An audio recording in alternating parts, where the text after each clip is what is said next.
Hello, everyone, and welcome to episode 8 of Pentiment, and a special early hello to both Maxine and Samalander. Maxine confirming that it was a nice and relaxing Sunday, and Samalander's just gotten home from movies and groceries. Samalander, what groceries did you pick up? I mean, what movies did you see? Actually, I would go for either one, but I'm glad that it sounds like you've had a pretty nice Sunday, and hopefully a nice, easy entry into the work week tomorrow. So, this is slightly other than where we started. This was we had a disconnect, so the only thing that you have missed, if you've been watching along, is I walked up here to the convent with the expectation of going to go visit Sister Gertrude, or maybe Mother Gertrude now, about Magdalene's ailing father, because somebody in the previous episode had said, oh, that doctor, what's his face, Werner, he doesn't know what he's talking about. You should really go talk to Gertrude, which I have to say matches with my understanding of Gertrude from having interacted with her as Andreas. So I had come up here, and then on the way over, we encountered this person named Martha, and I just started to speak with her when the stream had dropped out. So now we're back. We're going to do this first part of the conversation again. I'll make the same choices as last time. Oh, hello, Magda. You wouldn't happen to be going to the convent. Why do you ask? Are you thinking of joining the Poor Clares? Well, maybe.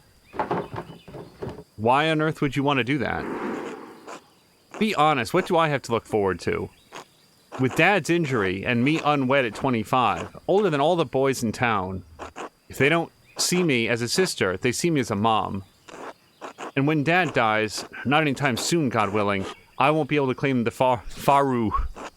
I'll lose my hoe, and with Anton gone, there's nobody to take it over. Do I know Anton?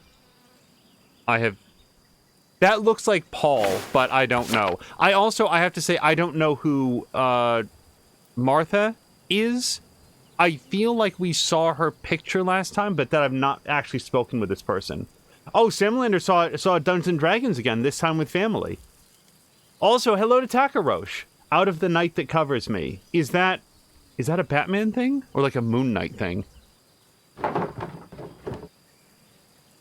Oh, and by the way, what Martha's talking about here is something that I had sort of been thinking and interacting with in the last episode, which is, I don't know that I can say as Magdalene, oh, I just will choose not to get married, because from everything that we've picked up, women aren't allowed to own property, and whether or not she wants to, if she wants to be a successful business owner, if she wants to make something of herself in her life, which is the way that I've been building, marriage may be the only viable path for her in this time and place. So Martha seems like she's speaking to the same thing. You should be able to inherit the property. The law of man seems cruel compared to the law of God. If I'm destined to poverty, why not live with those who do the same? And this was my question right when the stream cut out. Couldn't you devote yourself to a life of extreme poverty with the Clares, the poor Clares, tomorrow? Is there an age limit where, you didn't get there before the age of 26, so now we won't take you? I feel like you'd probably want to exhaust every possible angle first. And hello to Hickey. Hickey, I hope you've also had a nice Sunday. Why not withdraw from the trials of the world? You know as well as I, it's not safe out here. So I usually like my empiricist ones. The Abbey's walls didn't protect it during the revolt. Yeah, that's very true. This is also true. I suppose you should follow your heart. I guess. Maybe you're right. I thought about... No, I haven't. You just need to be more ambitious. But that seems like you need to be more ambitious. That strikes me as very little different than just saying, oh, you need to cheer up. Oh, you just put yourself out there. You just need to be yourself. These are such empty platitudes for people who... have either pushed through hard times themselves and think that the exact same strategies will work for others, or somewhat worse, haven't needed to push through hard times, at least not relative to the person that they're speaking with. They're like, oh, you'll be fine. So I really don't like this. I am going to go with the Abbey's walls didn't protect it. There are ways to be encouraging, but just do better isn't really encouraging. It's just, well, I think it's easy, so why isn't it easy for you? That's how I hear statements like that. Sooner or later, the world comes knocking with swords. I don't like to think about things like that. I have enough worries to keep me sleeping as it is. Enough worries to keep me sleeping. Is it supposed to be to keep me from sleeping? Or is this a different, like, turn of phrase from this era? To keep me sleeping. But joining the Poor Clares is a lifelong commitment. I don't know if I'm ready for that. So, here's the thing, and this is what we don't have. If you're not sure, I think you should at least wait a week. Like, maybe you don't do it right now. We don't have the give it some thought. Like, we know that Magdalene is getting ready for Christmas. Give it until after the holidays. Like seriously, is there, like, are they doing a recruitment drive with, like, a signing bonus right now? We'll give you 3 extra crusts of bread. Just don't do it right now. You're still young and have more prospects than you know. Joining the Poor Clares takes away that chance. Yes. I mean, that's how I would like to look at this, and I think it is how Magdalene looks at it, because she's, you know, doing her own life. People are always visiting Tassing. Who knows? Maybe you'll meet someone coming to see St. Moritz. I never thought of it. I thought of that. I do like seeing all the people who come into town. I don't quite want to give up on the rest of the world just yet. Besides, I still have Dad to take care of. If I join the Order, he'd be on his own. These are all good reasons not to do it. I don't think it's the right time for me to join the Poor Clares. Maybe someday, but not yet. Okay, so this is what I was hoping for. Thanks for talking with me, Magda. I've had a lot on my mind. I'm glad I could help, Martha. Until later, be well. Off to parent Superman now. Or Bruce Wayne. Here she is. God... Okay, I was gonna say, God bless you, Magdalene. God bless you, Sister Gertrude.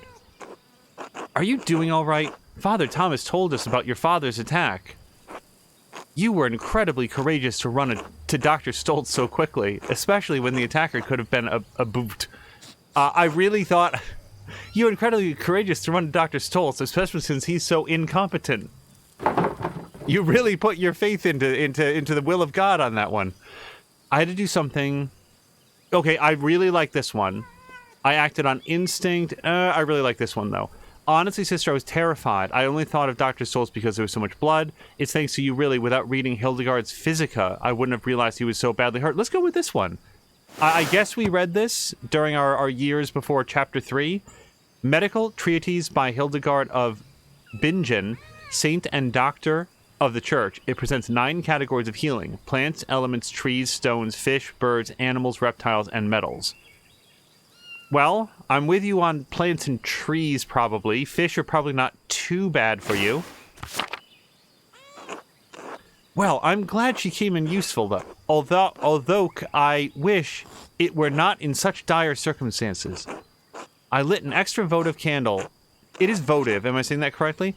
I lit an extra votive candle in St. Satya's shrine for each of you this morning. Small candles lit during prayer, symbolizing a specific offering or request on behalf of the prayer giver.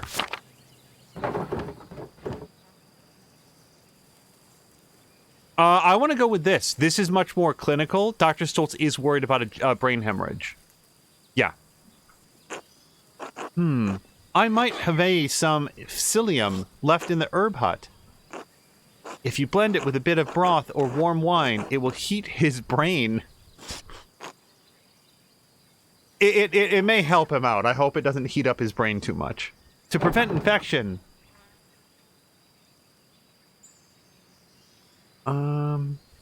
I'm grateful for all the help that everyone in Tassing has provided.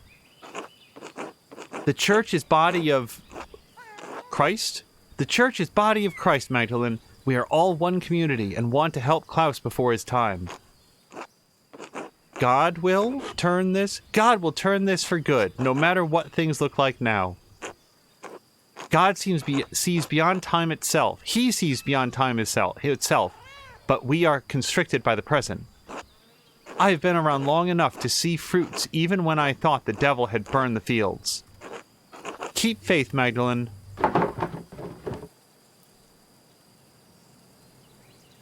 I'll do my best. God bless you, sister. So hold on. Wow! Son of Mousefanger, and also it looks like Son of Mousefanger has a little one of his own.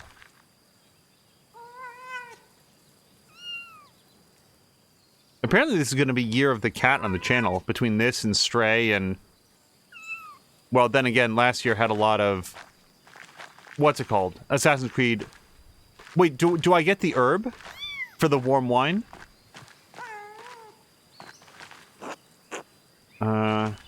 Hold on. I'm a little worried that I didn't...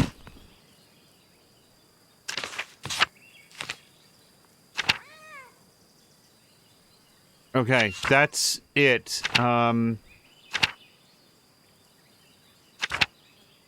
Okay. I'm gonna, like, look around here. I don't know if I'm... Oh, Margaret is back there. Hello, Margaret. It's Magdalene. Oh, Magdalene, God bless you. She must be very old now. You don't normally come to the convent alone. What brings you free? Not that you're not welcome, of course. It's always wonderful to have visitors.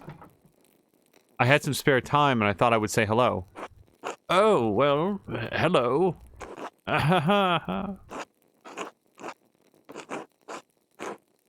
It is good to hear your voice, though. I enjoy it when outsiders visit the convent.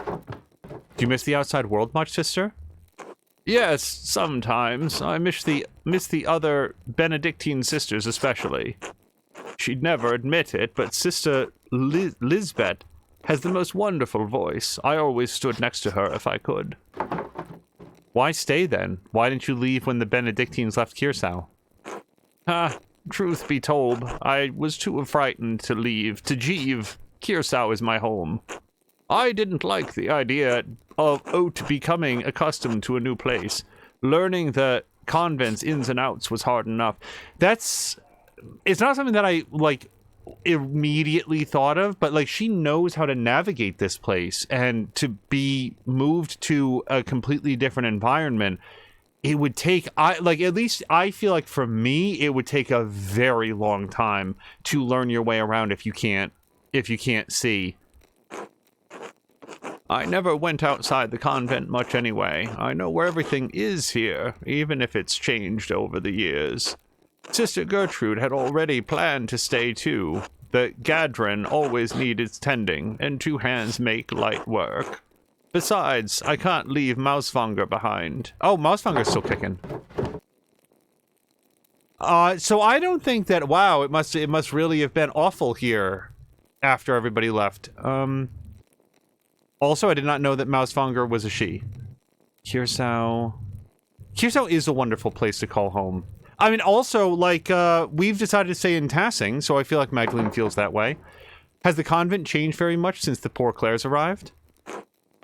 Oh yes, the food is simpler and some of the prayers are different, but all the chores and gardening is the same. Gertrude misses making ink for the scriptorium, but I've enjoyed learning the sisters' new customs.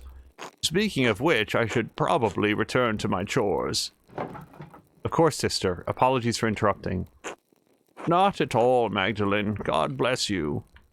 So, file this under things that I've heard and may not be accurate, but I remember reading an article about, like, nuns or convents around the world. Like, this is not like localized to one specific place, where some of the nuns are, like, of an age and have not only the genetic markers, but some of the actual physical, like, symptoms that would be precursors or indications of Alzheimer's, and yet they don't appear to be symptomatic.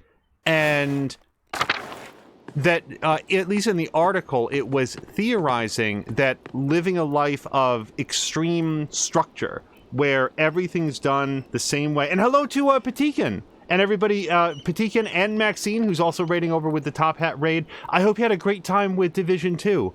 That the,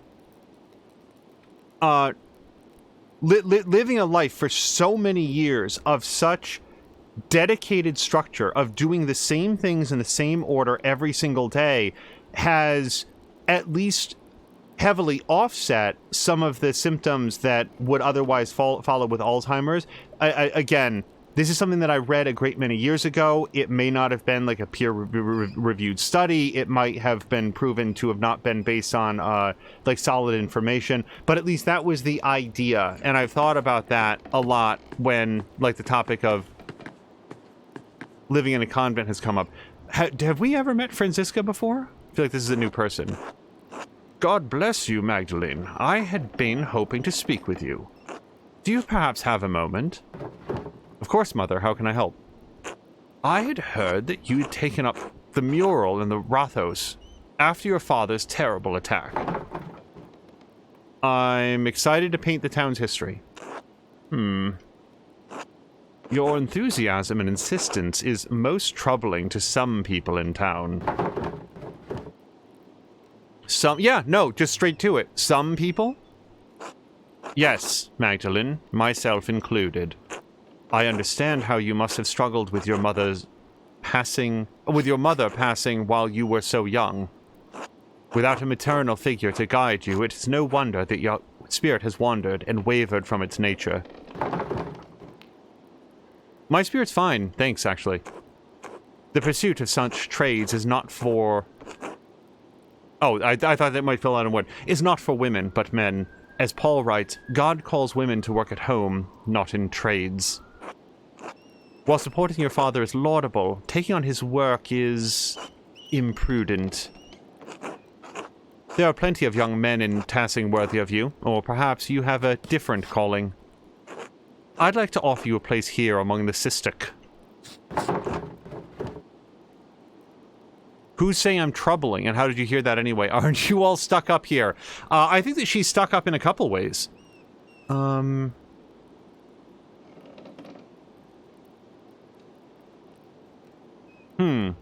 Wow, any of these is good. The thing is, do I care?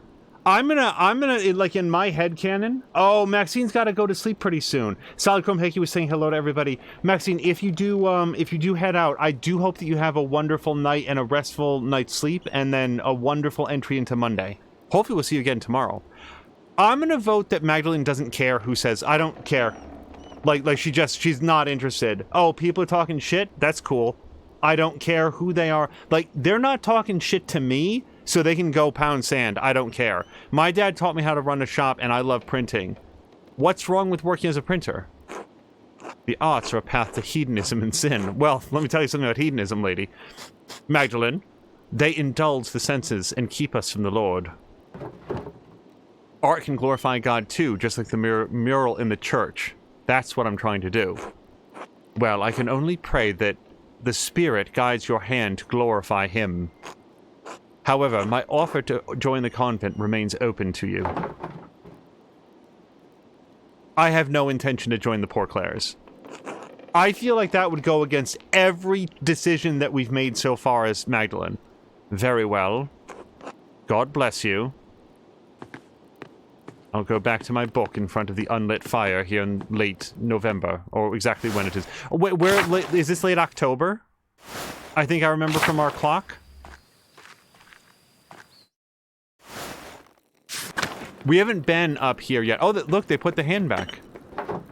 The hand of St. Moritz. The Poor Clares take care of it now that the Benedictines are gone.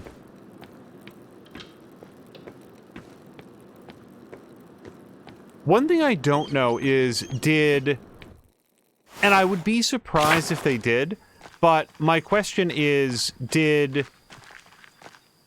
Obsidian make their own, like, animation engine for this? I strongly would be surprised if they did.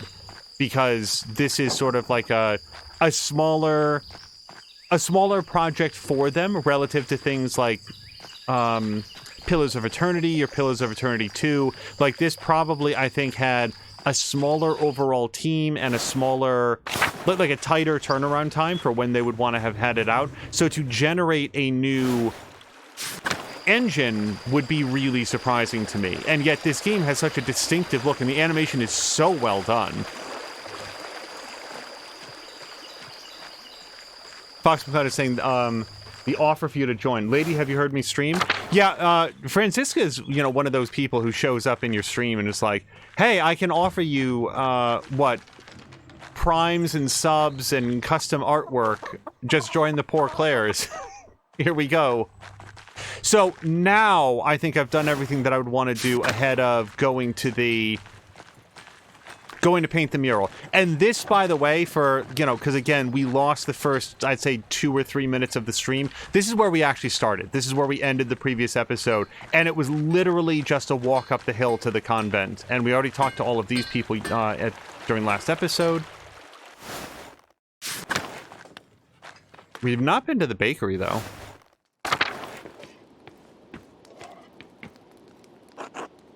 Magdalene, darling. Good morning, Gret. It smells heavenly in here. Oh, I've just finished rolling out some raisin bread. I thought that Andreas and Ulrich... Andreas is her son, by the way. Ulrich could use a treat today. Any special occasion? Oh, not really. I just didn't want the raisins to go to waste. Besides, I like to drop in on Anna and see my grandchildren. I'm more blessed than I ever imagined. I would be. Paul and Anna make such a lovely pair. Ulrich wouldn't believe his eyes if he saw us now. I wish he could see his grandchildren. I did always think it was strange that your daughter married the son of the man who killed your husband. Hey, maybe that's a little bit touchy to, bring up in conversation. I'm sure he's rejoicing with all the saints in heaven. Here's the thing about, Magdalene. I don't think that she personally believes a lot of that, but she knows that these people do, the people in town, and she wants to speak a language that they will find heartening. She wants to be empathetic, and sometimes that means reflecting back to people the things that they believe because they believe them. I do hope so. He was never much for emotional displays, but I still remember his joy when Anna was born. I was angry when Anna first took a liking to young Paul. He was always a quiet bove, but I was afraid he'd turn out like his father. Well, I needn't have worried. Paul is a good man and a good father. He's built this town back up from what it was. And Elsa dotes on those children more than I do. She's certainly come a long way from the meek woman I met. Oh, what does Elsa look like? Look at her. Yeah, she did the right thing in the balance. She got away from her husband, and, she and Paul survived where a lot of people did not. Oh, no, we already found Ulrich, as far as I know. We did that, right? We found her all the times? She seems so kind, though, Elsa does. I can't imagine her as anything else. Ah, well, Lenhart was a hard man to live with. He had a firm hand, also a firm heart. You wouldn't know it by how she and Paul are. The kindest souls you'll ever meet. I've been... Chatting too long. My toes need tending. Please excuse me, Magdalene. Of course, Gret, until later. My suspicion is that a lot of the things that we're seeing here in this act are the direct result of the decisions that we made in Acts 1 and 2. A lot of these things, who got together with who, the fact that Paul is an artist, the fact that Paul and Anna got together, I think a lot of that stuff. Hey, Magdalene. Just pounded on this stone. Good day, Magdalene. Brisk weather today, isn't it? And still Kraft is out there working with Father Thomas to repair the church. I worry about that boy sometimes. He works the stone, but I'm not always sure he has his mind set on it. Masonry is a good trade. I feel like, again, very business-oriented. Masonry is a good trade. Everyone needs a stonemason now and then to repair things. That they do. Lucky always harped on how being honest and trustworthy is the most valuable currency. How in this life, hard work and reputation matter the most? Kraft has taken that to heart, I think. He does a lot of good for the town. I've offered to find an apprenticeship for him, but he won't make his damn mind up. He deserves a chance at the life he wants. He's lived in his father's shadow for too long. So this is Lucky's kid, then? This is new information to me. I didn't know who his parents were. He's a good man, Agnes. You should be proud. Thank you, Magdalene. I've done my best for my household, despite what's happened in the past few decades. Oh well, you didn't come here to hear me ramble on about my family. What can I do for you? I thought you might have some additional remedies for my father. Wait. I didn't realize that that's why we stopped by, but sure, why not? Are Werner's not enough? I understand Klaus's condition is dire, but I thought Werner would be able to provide something. Dr. Stolz has been less than reliable. I can't imagine, though, he'd provide any help whatsoever at the moment. The bastard's made a mess of himself these past few years. I don't pity the man, though. He's done this to himself. His mouth. Let me see what I can whip up. I can't promise anything, but hopefully it doesn't have mercury in it. But God willing, I pray it provides some small help. Thank you, Agnes. Of course, Magdalene. Take care. So now I'm a little bit worried about over-medicating dear father, because now I've got... So if I were to, like... If I had to rely on one person, it would be Gertrude. She spent her life treating the nuns who live at the convent, and that's sort of what she was known for. The Rathos is the biggest building in Tassing. Baltus's clock took ages to build in place. Okay, that's Carl. So this is where we're doing the painting, yes? Stoltz house. I feel like everywhere I've gone this episode, we've had new conversations, so it's making me want to take a glance.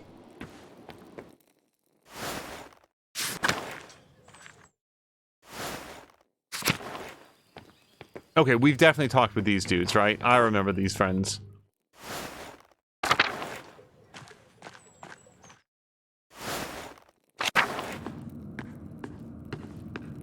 Work on mural. I don't know of any... I feel like we've talked to everybody in this town 3 times. Yeah, November 6th. Okay. So early November. Hey, Mags. How's the mural coming along?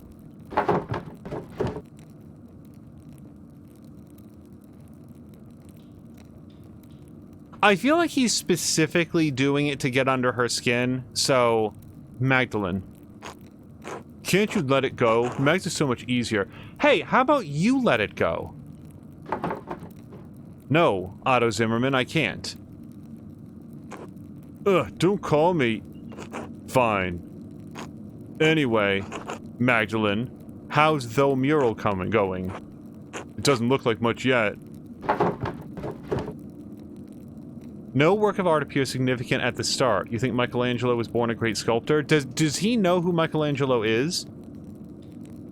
What would you know about it? Do you even know the difference between tempera, and oil paint? I mean, I don't.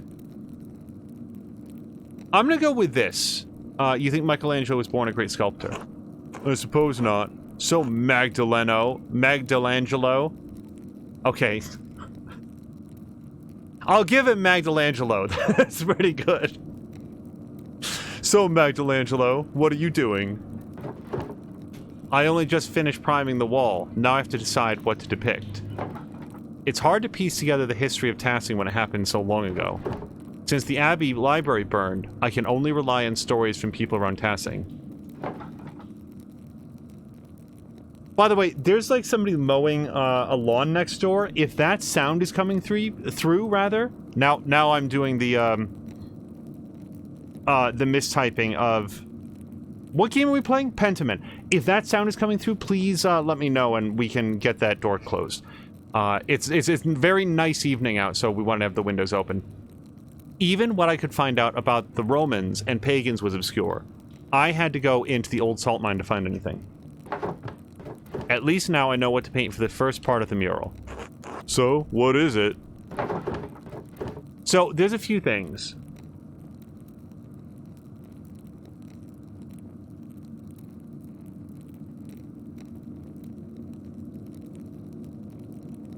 I like this. I'll use the pottery and tools the farmers have found to show how we lived before the Romans. So whether or not it's coming through on the mic, it's definitely coming into the room. So hold on 1 second.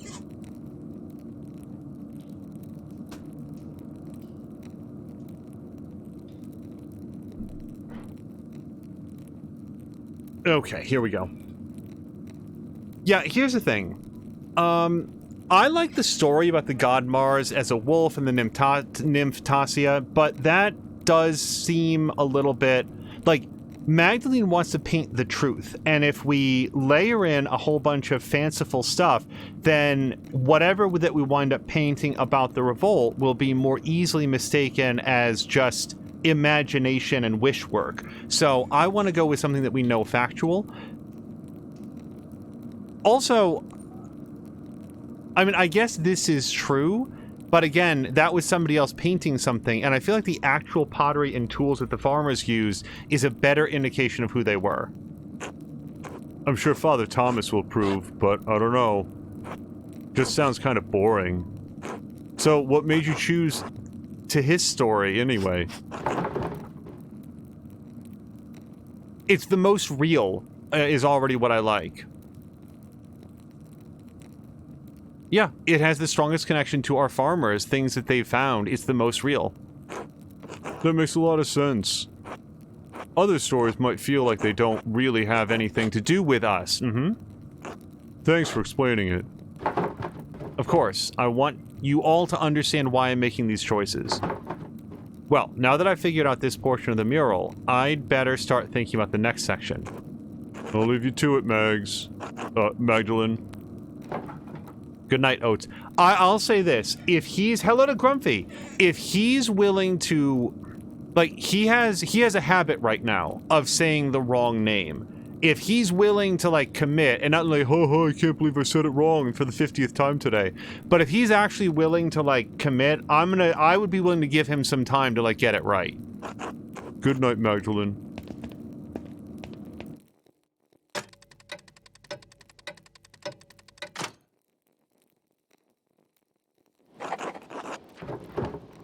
Now that I've decided how to depict Tassing's earliest history, I should decide how to paint Kirsau's history. Mother Illuminata's letter mentioned that a Matthew Fosigny So used to be a brother at Kirsau. She said he knew a great deal about the Abbey's history. I should write to him and ask him what he remembers. Oh, and I have Esther's letter to answer too. I should write them both now before bed. Oh, before I write, I should read that old book Brigida gave me. Maybe I'll learn something pertinent for the murals. Okay, so we can write. Oh, can I check on Dad?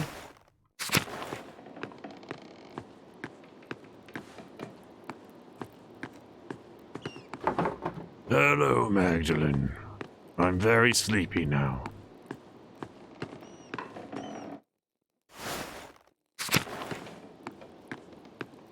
Okay, I think that just write is what we do. Yeah, no, write first. Sleep later. All right, where to begin? Right, the old book. It was the Baron's before Martin stole it. We can't make much out of it. The Latin is much harder than I'm used to. The book isn't in great shape either, since it's been sitting in a farmer's house for so long. Let's see. Oh, here's a section about the various dedications erected in the town. That might be easier to read. I'm not going to try to pronounce this Latin. This one seems like a dedication to Mars to bless a field. Here's some more Latin, including a story of, or some reference to Diana, the Virgin Roman goddess of the hunt and the wilderness. Diana is also associated with fertility, the moon, and the underworld. This one talks about Diana wetting herself, bathing in a spring maybe. Some more Latin. Oh, this one isn't as hard. Let us pray so that he, or she really, may defend the town. None of this really makes any sense. Maybe someone with better Latin than me could help me read it. This book is so big, though, it would be a lot of work. I could ask Sister Gertrude or Baltus for help. Werner, too. He's much better at Latin than anyone else in town. He was my first thought. Maybe even Father Thomas, even though Dad warned me not to bother him with secular books. I don't know that I would trust Father Thomas to give an accurate translation if what he read didn't seem appropriate to him. Chances are slim they could help, but it might be worth asking about. I should finish writing my letters first. Mother Illuminata told me that Matthew knew some of the Abbey's early history. He's the Archdeacon of Sion now. I should write to him before the snows come. I'll write to Esther, too.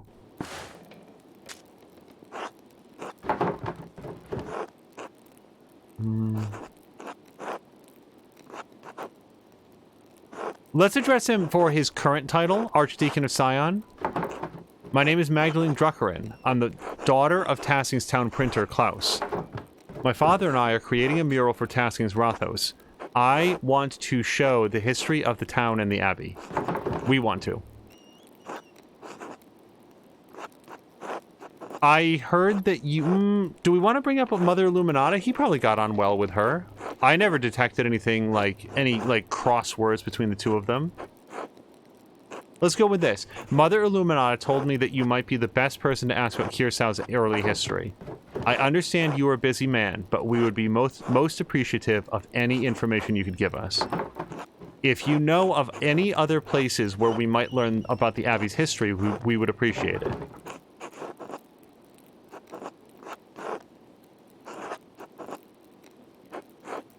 Let's go with this. What Matthew went through, like being locked up in the library and then seeing everything burn down around him, probably narrowly escaping with his life, I feel like it's not inappropriate to say, hey, not all of us were on board with that. I know it may be some small comfort, but there are many in Tassing who regret what happened during the revolt. Sister Gertrude is still here with the poor Clares, and she speaks fondly of the old abbey. Thank you for your help. Magdalene. Like, the little details like that, just taking the paper off and slide it behind. We have not... that's not like a stock animation that they've done a whole bunch. That's, as far as I remember, the first time that we've seen that. And the game is loaded with stuff like that. Esther, please forgive me for not writing sooner. So much has happened since I last wrote. Even as my last letter was en route to you, Dad was attacked in the workshop in the middle of the night. He survived, thank God, but his injuries are terrible. I worry about him. He's so dizzy, and he can't get out of bed. Some days his eyes become foggy and his memory fails him. Dr. Stoltz says he's not going to recover, and that it's only a matter of time before he succumbs to the injury.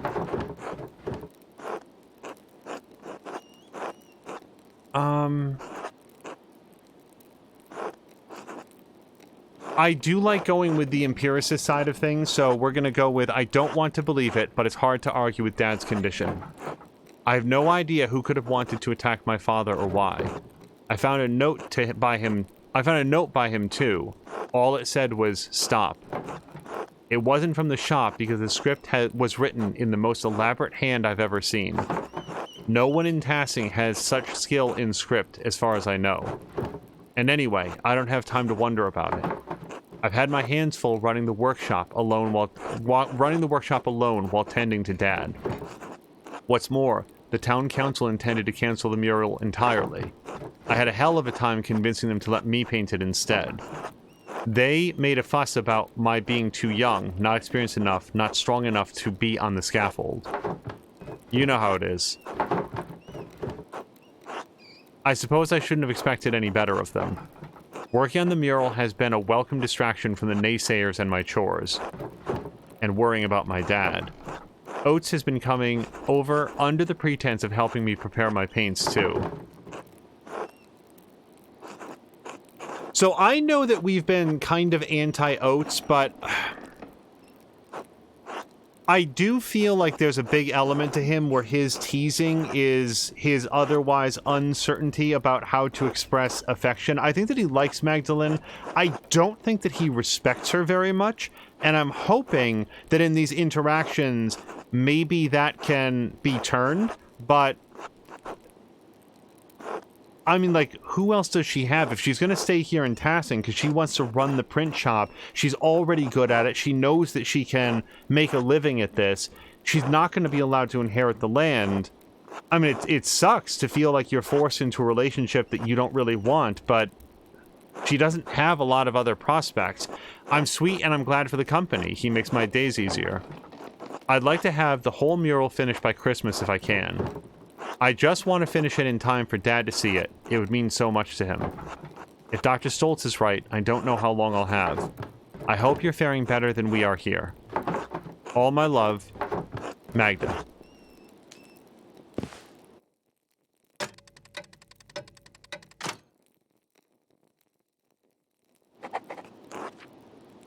Okay, so I think we're probably just going to sleep, but let me look at our journal.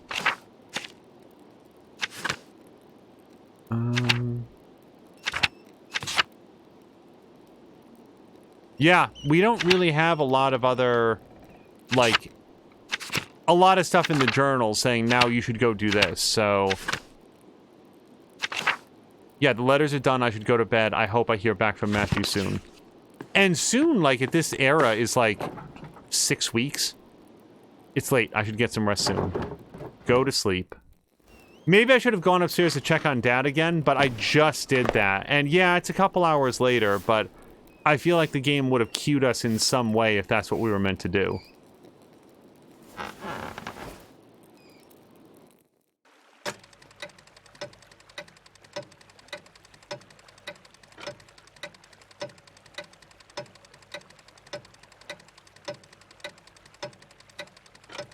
Boy, I hope we fit in some time for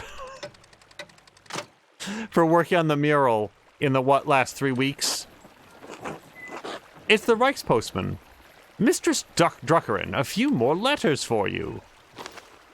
Here's one. Take care.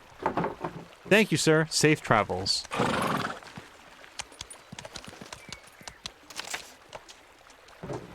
The first letter is from Reverend Matthew. Wow, Reverend. Oh, look, he's still with, what's his face? The singer. I don't remember his name, but, Mistress Druckerin, I was not acquainted with your family during my years at Kirsau. Even so, I remember your father was one of the townsfolk who prevented the peasantry from burning us alive. I am not overly inclined to assist the people of Tassing in their endeavors to catalogue the origins of the abbey they destroyed.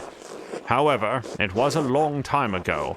In the interest of posterity and Christian charity, I will tell you what I recall. Some time after the Romans left, Christians settled in the region and built Kirsau Abbey on the ruins of a fortress. The abbey was founded by a noblewoman of the Kirsau family. She was both its patron and its first abbess. Perhaps 2 centuries ago, Kirsau changed to being run by an abbot. I do not know the reason, but many other double monasteries did likewise around the same time.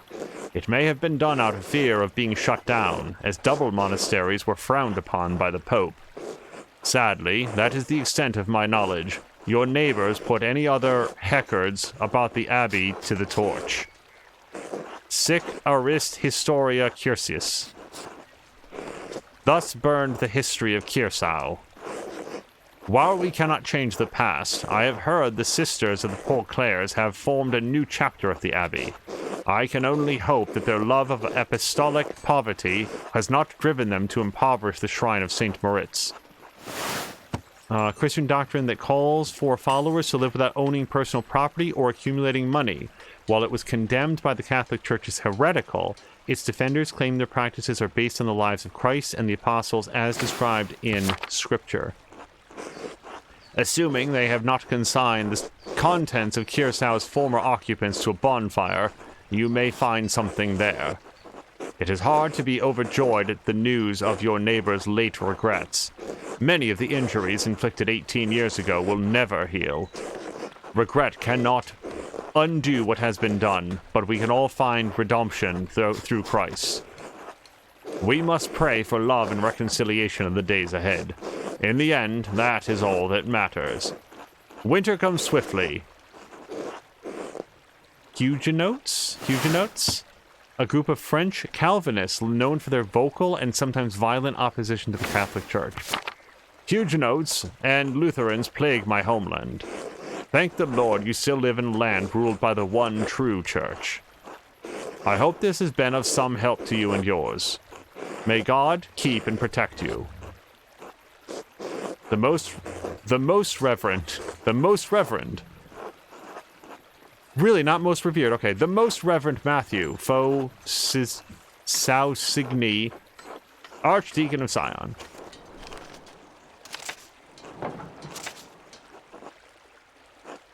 Oh, another reply from Esther. Oh, Magdalene, I'm terribly sorry to hear about your father. My parents send their deepest condolences. If we can provide you anything from Prague, you need only send word. I know we are further away than is easy to travel, but I will see what we can do when... I will see that we can do what Hashem allows. Literally the name in Hebrew. This is a way to refer to God indirectly in informal conversation or writing. Okay, that's new to me. Father says that he remembers no one who would want to harm your father. Yet, the night I was born, he remembers great strife in town. Perhaps there's old blood over depicting the night of the revolt. That is all he could suggest. We pray for you and your father every day in our offerings. Hashem will make all things right in time. He will exact justice on the culprit. I am encouraged to hear that the town council let you continue the mural at all. The guilds here would protect your right to complete a job, especially once a contract had been reached. You give the men of the council too much grace. Why should you be forced to settle for their old ways of thinking? We live in a new age. An age where art and science can have come together. An age when all may read the works of the great sages in their own language. Truly, when your father recovers, I urge you to come visit me in Prague. But I am glad you found some joy in your work on the mural. We are all well here. Elijah has been carving a new set of wood cuttings, and Father has agreed to a new contract with the university. I found Simond, his family didn't move far away after all. He's planning on working as a doctor in the city once the expulsion order ends. His parents have been meeting with mother and father quite often now. So I hope that I will be sending good news in my next letter, with Hashem's help. Please inform us of your father's condition in your next letter. Be well. Esther.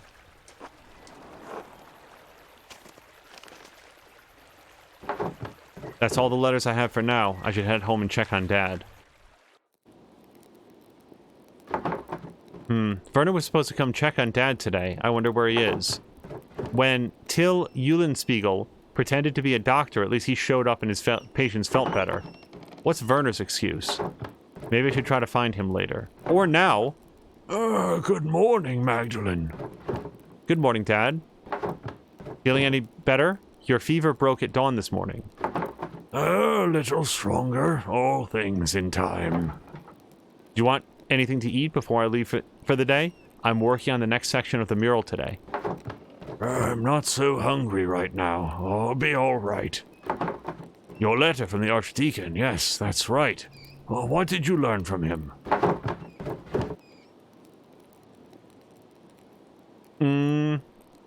He's still not too happy with people in tasking, but I'm not sure that hate is the way to go with it. He didn't have much to say. He was still upset about the Abbey's destruction. He seemed sad over what happened during the revolt, hesitant to tell me anything. I'm gonna go with he didn't have much to say, because I didn't pick up a lot of hesitation. I felt like he probably didn't have a lot of knowledge to share right now. He did say that the Abbey was founded by a noblewoman after the Romans left. Everything else burned in the fire. Oh, how unfortunate. I know the brothers kept careful records of the monastery. So much lost in one night. The Archdeacon did suggest the poor Clares might have held on to some of the records from the convent. I should be able to learn more about Tassing's Christian history there. An excellent place to start, Magdalene. Sister Gertrude doesn't come out of the convent much, but I think it's worth asking her. Maybe Father Thomas knows something too. I should talk to him. If I recall correctly, the miller's wife has a long family history in Tassing.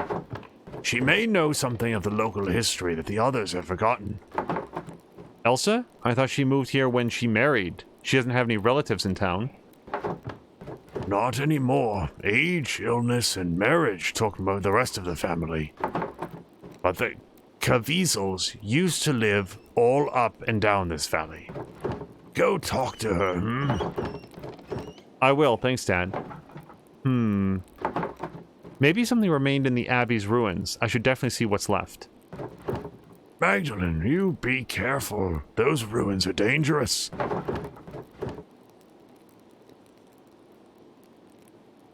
I won't go. Let's try to reassure him. Like, in his condition, being stressed out and worried about things, I don't think is going to make anything better, right? So I won't go too far into them just to take a look. All right, wear a scarf, too. It's getting cold out now. I can feel it in my old bones. Don't worry, Dad. I'll see you tonight, all right? All right, good luck. And don't forget to bring a towel. You never know when you might need one of those. Might be damp in there.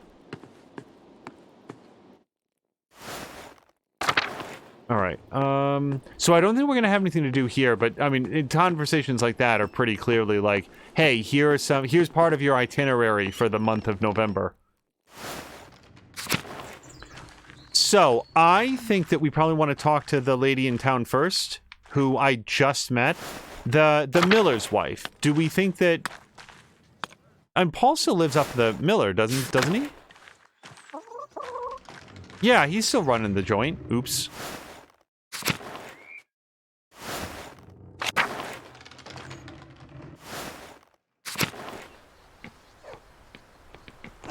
Hi, Magdalene. Magdalene.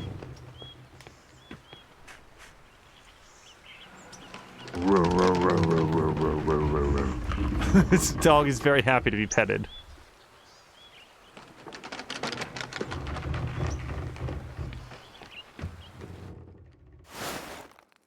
There she is. Well, let's talk to Anna first. God bless you, Magdalene. Hello, Anna. How are you? Oh, keeping busy. There's always plenty to be done around the house. How's the mural coming along? Paul mentioned your progress is quite impressive.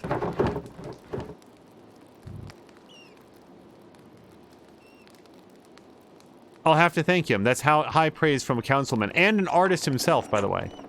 Ha ha. Truth be told, he enjoys following your progress. I'll have to bring Andreas and Ulrich by sometime to see your progress. We won't get in your way, of course. I'm sure they'd love to learn about the process. You're all more than welcome, but watch your step. There's plaster everywhere. I just mixed a new batch to keep the wall moist. It's hard to maintain the right texture when it's so cold out. Oh, I can't imagine. We had a similar problem when I helped my mother in the bakery. Rolling dough in winter was such trouble. We had to throw out so many batches that wouldn't rise. Your discipline is admirable, Magdalene. You know, I was a real rascal back in the day. Skipped on working with my parents more times than I can count. So it wasn't Big Jorg who was the troublemaker?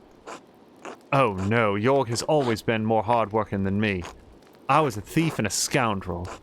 It started with cakes from my mother's table, still hot from the oven. Also, I once stole the hat off of this man Andreas. You probably wouldn't know him. Anyway, soon it was silverware, mugs, trinkets I found around town. Ulrich's little hat once even belonged to Andreas Mahler, your father's friend. I stole it from his head. Yeah, I noticed that. I really love that detail. You can see it right there. That's Andreas's hat. That is cool. That is so, like, I just love details like that. Of course, stealing is against the commandments. The Lord's commandments is the ones that I meant, not the regular commandments. So my father would make me return everything if I hadn't eaten it already, and march me to church to pray. Father Thomas grew accustomed to seeing me more often than Sunday mornings. I guess you got tired of saying Ave Marias? Ha! That was part of it. I grew out of the habit over time. I think I started to see why my parents had such a devotion to the Lord. Stealing was my way of acting out. But when the trouble started in town, I realized that my thieving wasn't doing any good. I decided I'd rather honor my father and mother as God commands. It gives me grace with Andreas and Ulrich on the hard days, and with the rest of the town too. I think everyone can learn from your example. Hopefully from my present one rather than my past. Well, I won't keep you any longer. I'm sure you have plenty of mural work to do. I'll see you later, Anna. God bless you, Magdalene. Hey, kid, cool hat. Magdalene! Hello, Ulrich. Hello. What are you doing? Watching. Very well. Keep up the good work. Work, haha, just like Mom. I will work now. With this horse. We talked to her earlier. I don't remember what anybody's voices is. Magdalene, dear, what brings you up the hill? Dad suggested I ask about your family for the mural. He said that your sister used to tell him about your family's history. Your family's name was Caviezel, wasn't it? Oh. Not a soul in town has asked me about my family in years. I was beginning to think my neighbors had forgotten us. I'm not surprised your father remembers the Caviezels. He was sweet on my sister before he met your mother. I am the last of us left now. You say it's Caviezel, not Caviezelin?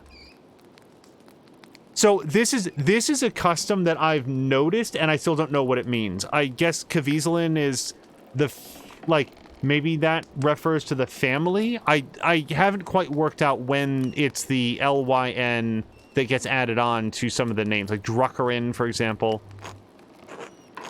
I've always been called Caviezel, as were my sisters and my mother, and her mother before her. My grandfather told me that the Caviezels have lived in this area for hundreds of years, perhaps even 1,000, though it seems impossible to imagine a time so long ago. Oh, geez, I don't know. I mean, if they lived here for thousands of years, I would think that they'd be more likely to have been pagans. Yes, the original Bavarian people, here even before the Romans. My grandfather said his grandfather told him the Caviezels resettled the town after the Romans left. Built their new homes right on the spot where they had been living when the Romans arrived. But that's just a story. How do you know that any of it is true? I heard it from my family. Do you think they would lie? I mean, I don't want to get confrontational with her, but we want to paint facts, not oral histories passed down from grandfather to grandfather.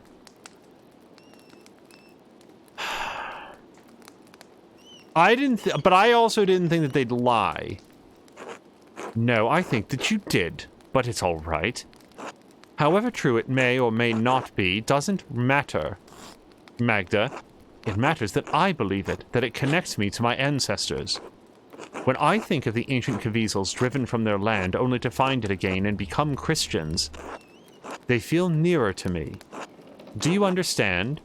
Oh, 100%. See, I believe that my father was a Smurf, so therefore I'm going to go live in a mushroom house out in the forest, because that's what I believe. And that, like, living in a mushroom brings me closer to him. Like, sorry, like, history is what I decide it is, isn't a very satisfying answer to someone who's trying to paint an accurate history. And hello to Grumpy. Did I say hello to Grumpy before? I don't remember if I did, but if I didn't, Grumpy, hello to you. Hold on. Well, see, now it's... There we go.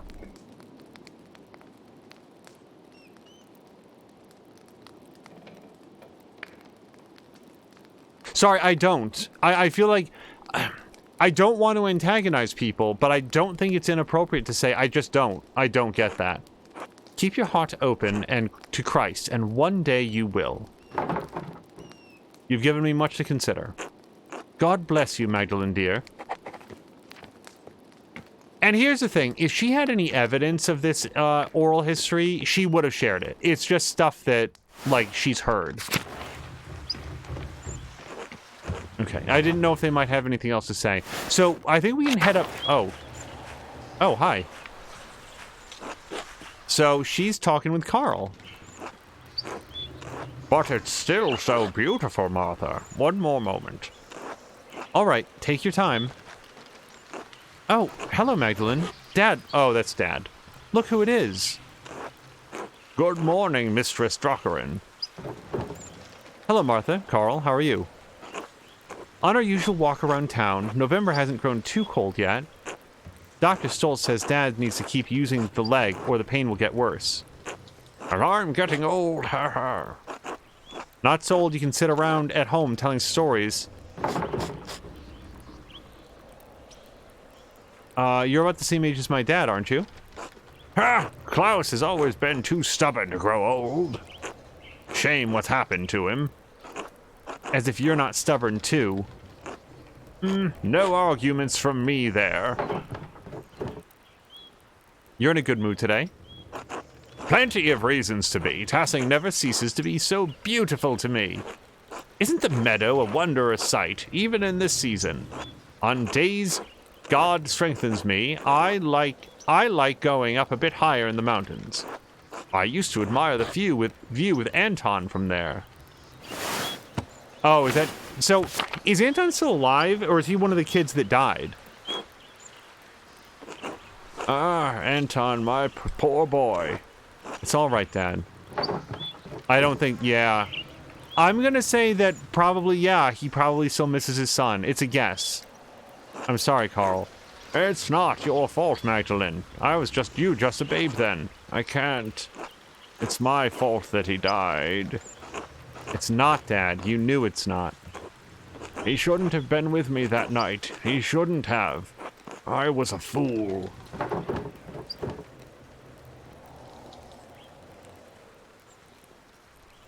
So my concern with letting him continue is that he's just going to continue to spiral down into, like, self-pity and regret. I'm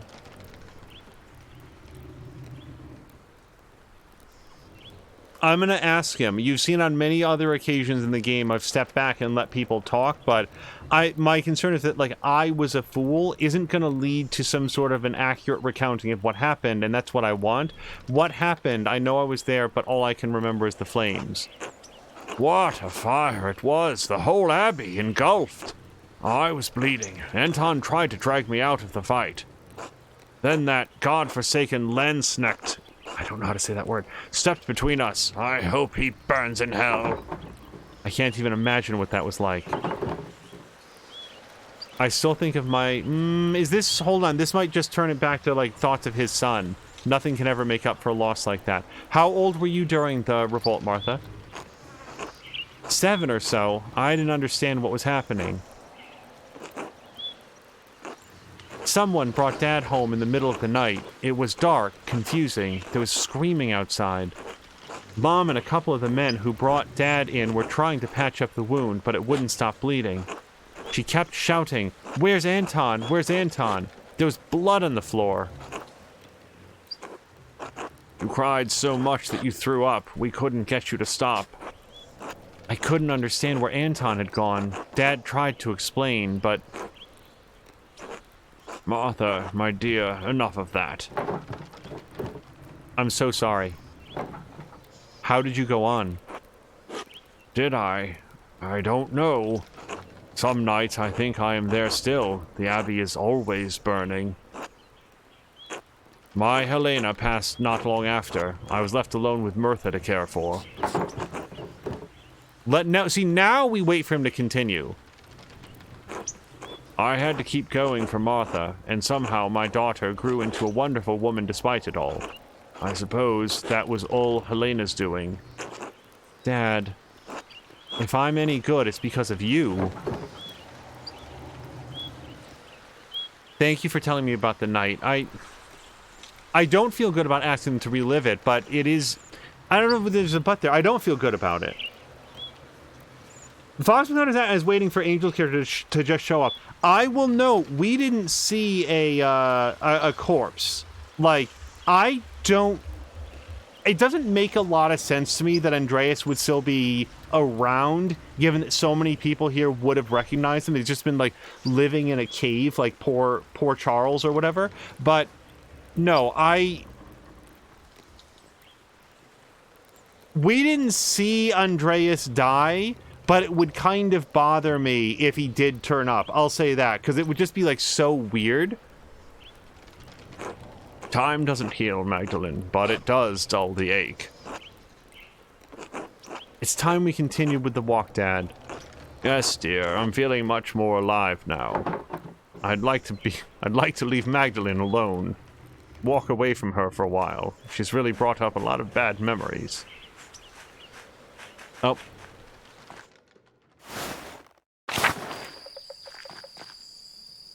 Okay, I'm sorry, I was just remembering what we wanted to do. We did talk to the Miller's wife, which I wasn't expecting her to be so standoffish. I really thought that she'd be like, Elsa, is that her name? That she'd be like, oh yeah, let me lay it down. Let me tell you everything. Not like, oh, here's some like vague stories that my grandfather's grandfather's grandfather told him. I should talk to Sister Gertrude since she was a Benedictine nun at Curacao before the poor Clares arrived. She would be able to tell me all about the convent's history for the mural. That's why I'm here. And I think that she's probably up in the convent, not hanging out here, but the shrine was a favorite haunt of hers back in the day.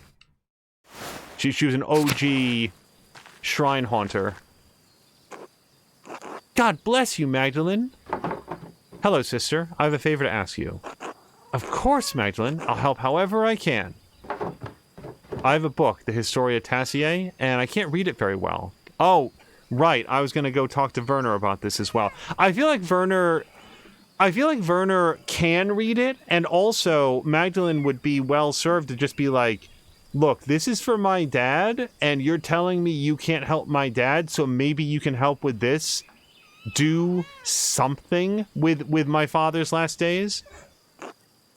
Oh, I'm afraid my Latin isn't good enough to translate something like that. Its grammar structures are far too complex. I'm sorry, Magdalene.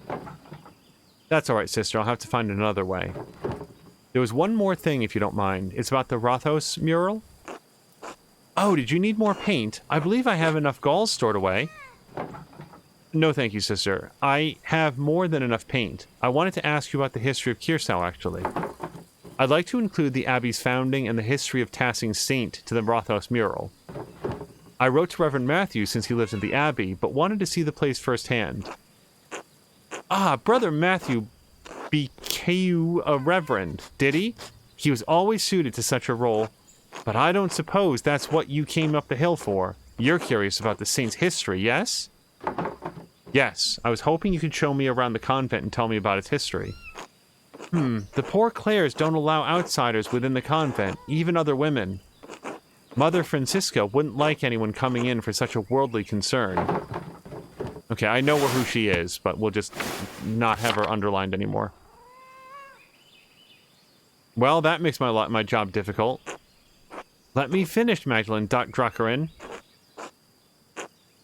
Lord, Christ. However, Mother Francisca always welcomes those who are considering joining the order. Oops. May not have wanted to tell her where she could stick it earlier. If a young woman sincerely considers joining the convent, she may be allowed to enter and observe the sisters. Who knows what else she may discover while contemplating the holy life,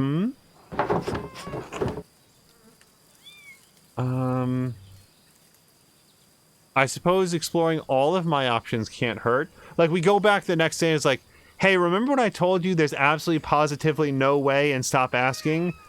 I changed my mind overnight. Touring the convent will take some time. Would you like to go see Mother Francisca now? Let me try to find somebody to look at the book first. Come find me if you change your mind. Also, did you make that stuff for my dad? Because that would be cool. So, yeah, I wanted to stop by Mother, Sister. We just talked with her. The woman who's blind, I wanted to, like... We're not going to get anything out of her. The way I was thinking is that what if she, like, knows a lot of Latin from having listened to it, and we could read part of the books to her, and then she'd be able to translate it for us. But no, she seems to not be at the reception window. So there was a background that we could have chosen where we were in tight with Baltus. So I kind of don't think that Baltus is going to be a good source for translating the book because he's going to be busy and he doesn't know me from anybody else. If we had chosen the other history, I feel like he'd be the best person. Let's go up.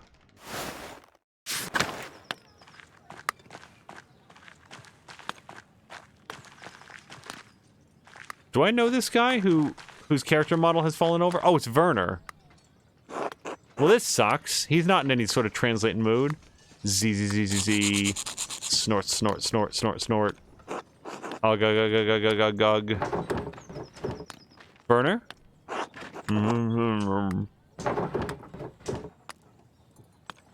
Hey, I mean, we'll say this. I don't think it's gonna wake him up. Z, Z, Z. Humph. I don't have the strength to carry him home. I have to tell someone. Maybe Baltus. They're still on friendly terms. Nazu. Yeah, so this is the guy I was just thinking. The Ezio Auditore guy. Like, he looks like he's ripped. He could pick up, no, let's go get the dude. What a mess. She said that Big Jorg could do it. Sorry, I was already making up my mind about what I wanted to do, and she was providing other options.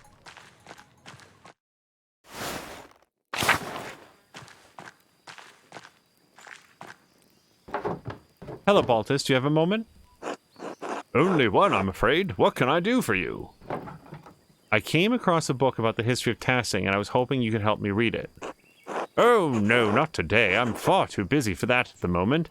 Nazu and I have our hands full preparing the Christmas ale, you see. Of course, sorry to bother you. Not at all. Apologies I couldn't be of more help. I just don't feel like helping you right now. Ciao, Magdalene. Hello, Nazu. How are you? I am well. The winter is approaching quickly. Row? What is it you say here? Perkta pinching at your nose? That's the saying. Baltus has been explaining many of your funny Bavarian sayings to me. I must admit they are rather charming, even if the language is a bit rough to my tongue. Will you be staying in Tassing long enough to learn more of our funny sayings? The first of which being, don't play with fire. I should return to Genoa soon, but Baltus and I still have some business to conduct. It has taken longer than I anticipated to complete. His accounts are complex. I may be forced to remain a few more weeks. Dio, who knows? Are you sure the bookkeeping is correct? You've already been in Tassing for so long. Oh, yes, the numbers are perfectly correct. Baltus has many large accounts to manage and many interests across the continent. I only wish to return to Genoa before any heavy snowfall. Otherwise, my journey will take twice as long. I'll let you get back to work then. Grazie, Magdalene, until later. So we don't even get to ask him about Werner. Okay. Oh, Grumpy's messing with me now. He's putting on voice mods. Oh, the W key was pressed. Thanks, Grumpy. So, I guess we have to go find Big Jorg now? Issue is I don't really know where Big Jorg hangs out. He's probably down in the fields.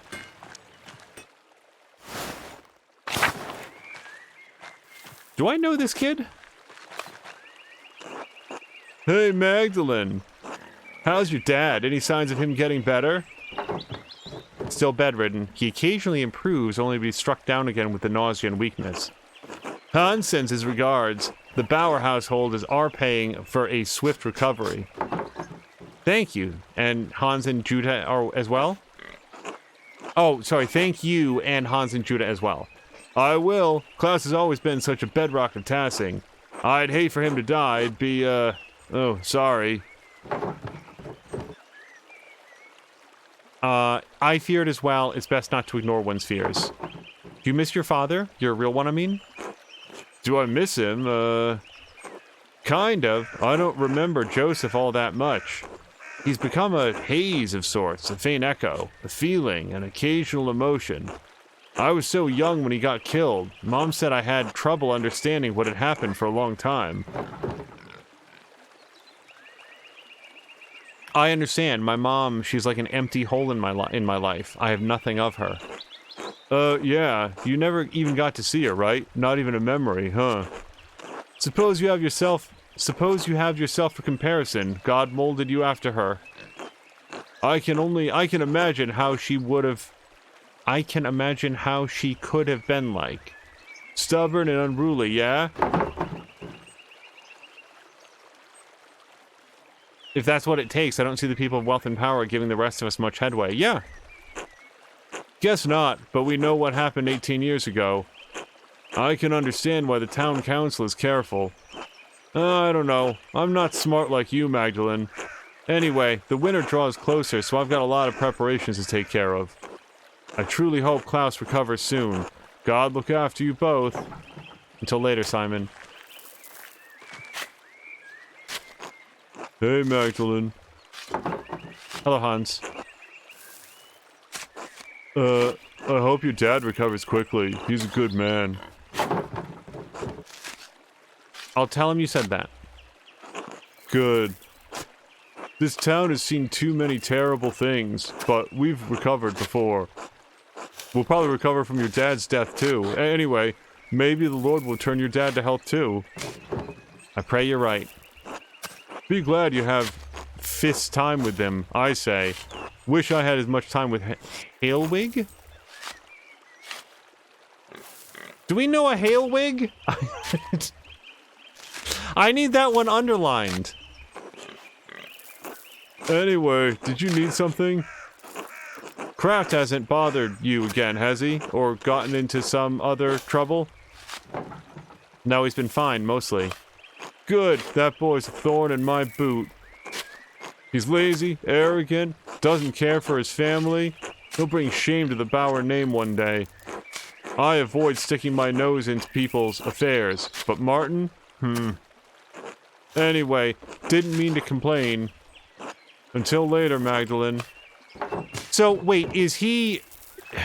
Again, might be slow on everything. He's Martin's son? Did we determine that in the previous episode as well? And I just forgot it? Yo, what up, Ill Peter? Magdalene? Hey, Magdalene, can I help you with something? I found Dr. Stoltz passed out, drunk by the bakery, sleeping in a ditch. Again? For Christ's sake, it happening occasionally is fun, but the man can't hold his beer. No, we're not going to be like a whole teetotaler. You know, just because some people can't hold their drink doesn't mean that you got to get all judgmental about others. If you say so, can you help him? Of course. I'll go fetch him. Thanks, Magdalene. Nod. So, it seems like maybe that's something he's planning to do later. Hello, Magdaleno. How's the mural going? I hope my husband hasn't been bothering you about it too much. The council has left me alone, has left me to work for the most part. I think Oates has something to do with that. That boy has his eye on you, Magda. At least he's using his authority to do some good. Usually that lot is just muddle around in things that are best left alone. Those men are bad influences on each other, if you ask me. Now they're chattering on about yearly check of the hinges on every door in town. Hinges? Who gives a damn if the hinges on our front door creak?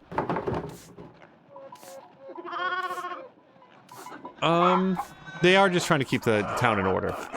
They'd do better keeping themselves in order first. Especially Werner. Anyway, I think it's good of you to be working on the mural. I wish Artemis and Apollo would take interest in something like that. Oh, and that's just abrupt end of the conversation. Hello, Magdalene dear. How are you? How's Klaus?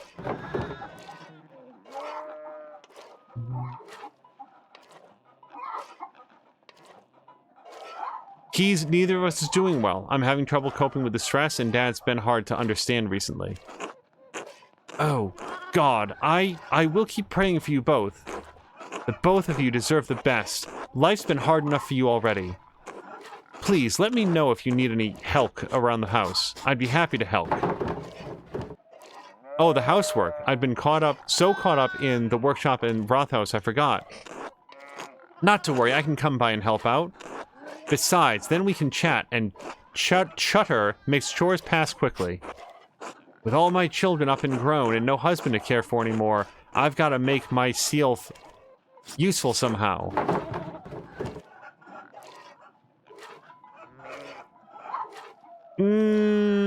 Peter was grieving. I don't think the man was crazy. And like what she heard is different from what we know, but I don't think it's ever good for him to say, "Hey, your lost loved one, the love of your life, I assume, remember when he died? I heard he deserved it." No thanks. Big York's still in the house though, isn't he? Oh, yes, but he's a grown man with children of his own. He and Veronica are capable of caring for their own household now. Eva is taking care of Oates, and Ursula and Fabian have their own life together. They don't need me anymore. You sound sad. Well, I suppose I am. I thank God that my children are all grown and prospering. But I do feel there's been something missing in my life. After so many years of tending to them and maintaining a home, I don't know what else to do.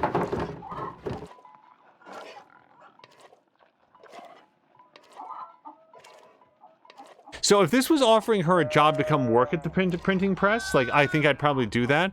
You'd find something new to do, keep busy by helping Gret in the bakery or something. York has been telling me to rest more, but you're right.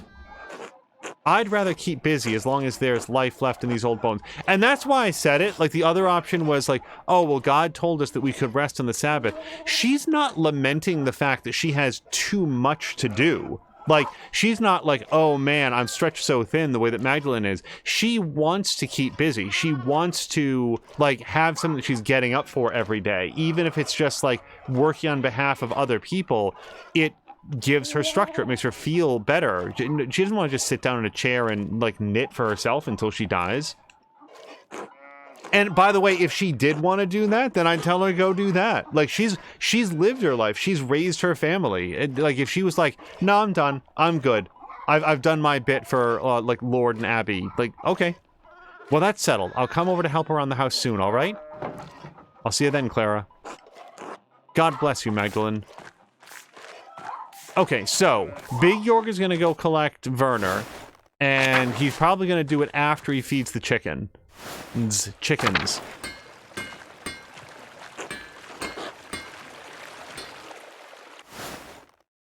Yeah, that dude's down for the count, so we can't go to him for the translation. I don't know who we can go to. Let's check our journal, because I would like to drop that off before we go up to the convent and talk.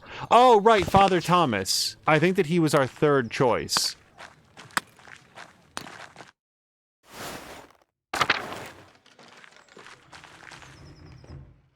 Does Magdalene know? Oh, this is my house. Does Magdalene know about the woman living in the walls? I don't remember if we've made her acquaintance as Magdalene or not.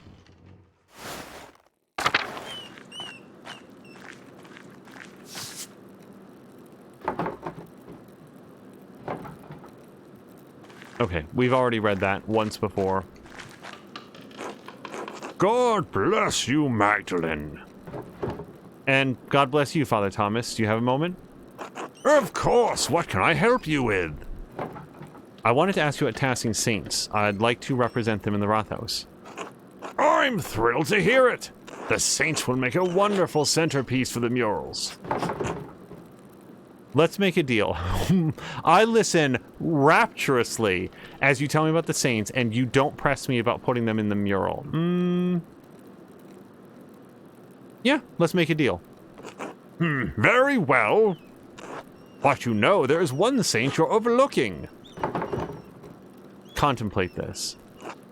Why, the blessed Virgin. Hi, let me try that again. Why, the Blessed Virgin, of course, Mary. Many people forget that Mary is the greatest saint. And she visited one of the presents here in Tassing centuries ago. Why? Yes, she appeared to give a message. Centuries ago, a farmer in the fields behind us had 3 visions of Mary. In the first, she told him that she wanted him to tell the bishop of Freezing that she had appeared. The peasant traveled down to Freezing, but the bishop would not see or hear him. That seems like a reasonable response, all things considered. Perhaps, but blessed are those who believe but have not seen. But sadly, the bishop did not believe. The peasant returned to Tassing and had another vision in the field. The Virgin showed him a pattern of a labyrinth. Oh, that's the thing that we just saw.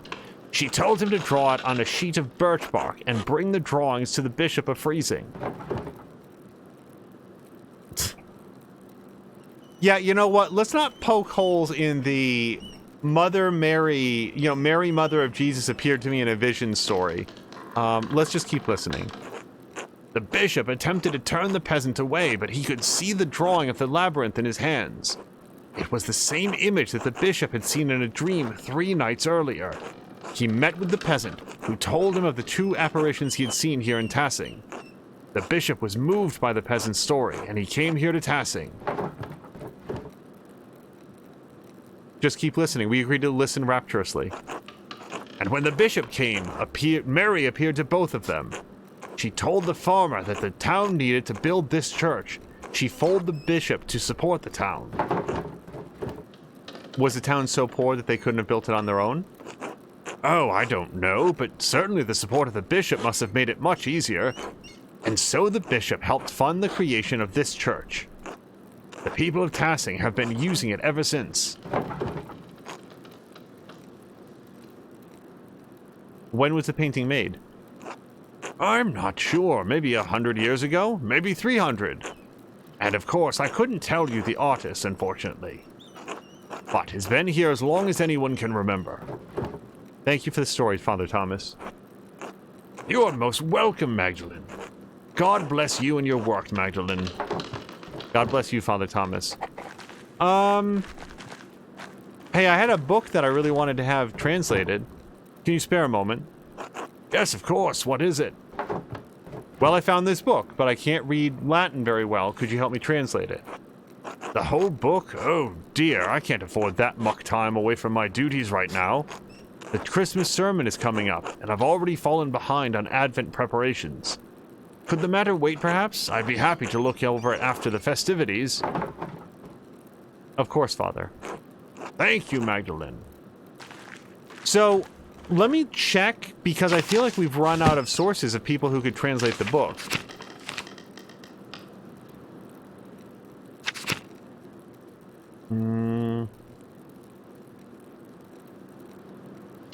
Father Thomas is always talking about the Tassing Saints. I should ask him more about them. Talk to Elsa up at the mill. We did that. I talked with Elsa about the history of her family. I think it might have been the same for many families in the centuries following Tassing's abandonment. And it must be nice. It might be nice to commemorate the return of the local people in the mural. Well, I like that better than any of the other stories that we've heard so far. Yeah, this is kind of it. Boy, I feel like we woke up this morning with like a whole itinerary of things to do, and now I'm either forgetting some of them or we've done them. So now do we go talk to Sister Gertrude? Spend some time with her.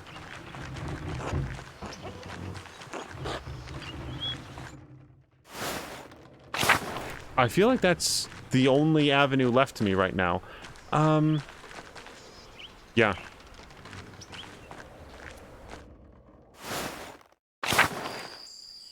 So while I'm walking up the hill, yesterday on Mia's Discord, there was a movie marathon, and had an interesting time revisiting some movies that I had not previously seen. At some point, I need to talk about the M. Night Shyamalan movie Lady in the Water, which was somehow exactly as bad as everyone has always said that it was. I like to form my own opinions about movies. I like to have my own like reactions to them and not know very much about them. I knew a few things like the fact that this is sort of a fable or a story, like a bedtime story that Shyamalan himself had grown up with, and he wanted to commit it to film and stuff. And it was really, really, really bad. Like bad in so many ways that would be difficult. Like, I'm a big fan of like talk it through. Don't just like besmirch something and say, "Oh, I didn't like it. It was boring." But it's like it's bad in so many ways. It's difficult to think of any positives to it at all. There's some Shyamalan movies that I've taken like Old is a really good example of when I was talking with Mia about it. Old is not a good movie, but it is an effective horror movie, which somehow for that specific film feels like a different metric. I think that Old stumbles a lot in its execution, and yet it definitely does things in the horror space that I have not seen before. I haven't seen since. It feels like a very fresh concept, and it is very effective at being a horror movie. Lady in the Lake has nothing to recommend it. It really is a study in how to just be bad at every part of filmmaking, and still somehow not as bad as like some actual like garbage movies, but like I'm going to continue on with the game now, but at some point we got to have a chat about that one.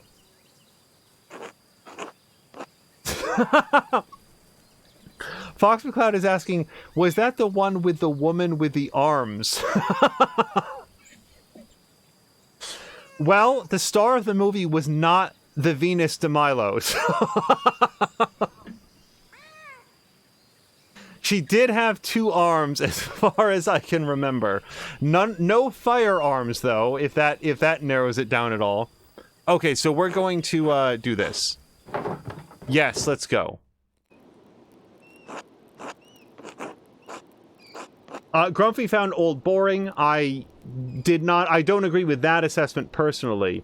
The Broken Arms or something. No, I think that's a different movie then. The Broken Arms. I don't think that was in Lady in the Lake. I think that's, I think you're thinking of a different one. Yeah, Fox McCloud is thinking of a different movie. No, Lady in the Water was something else. I think you're thinking of, I want to be careful not to give away spoilers, but you are thinking of a different movie from yesterday for sure. Mother Francisca, I'd like to introduce Magdalene Druckerin. The printer's daughter, yes. God bless you, Magdalene. Father Thomas told us of your father's condition, and we pray for his recovery daily. Thank you, Abbess. See, our goal right now is to get in, so we're going to have to tell this woman a lot of stuff that we don't feel, but are going to say nonetheless. Such is our duty to serve the Lord and the community that provides for us. Now, what is this about? Sister Gertrude, you know our holy rules. Why bring young Mistress Druckerin to me? Forgive me, Mother. Magdalene is searching for a place in the world, and is contemplating the holy life. I thought observing the sisters might aid her in her spiritual search. She was encouraged by the idea. Uh-huh, yeah. Yep. Ah, so you've decided to consider my offer after all. If God is calling you to the convent, I am more than willing to help you fulfill that divine cause. What brought this change on? Why are you interested in enjoying the poor Clares? I don't want to lie. If I became a sister, I won't have to marry, which is far better than being stuck bearing kids the rest of my life. I don't know if she'd like that, but I'm worried about helping my father. I'm worried that helping my father, running the shop alone, and finishing the mural are too much for me. So I really want to be clear. I don't believe this, but I think that Magdalene is willing to say this because it is more likely to get us in the door. Magdalene, you should not abdicate your worldly duties for fear of the unknown. However, I agree that working a printing press, painting are not suitable duties for a woman. Thank God you have turned to us for help. It is no wonder you have felt overburdened by all of this. Please come. I am happy to tell you more of our order.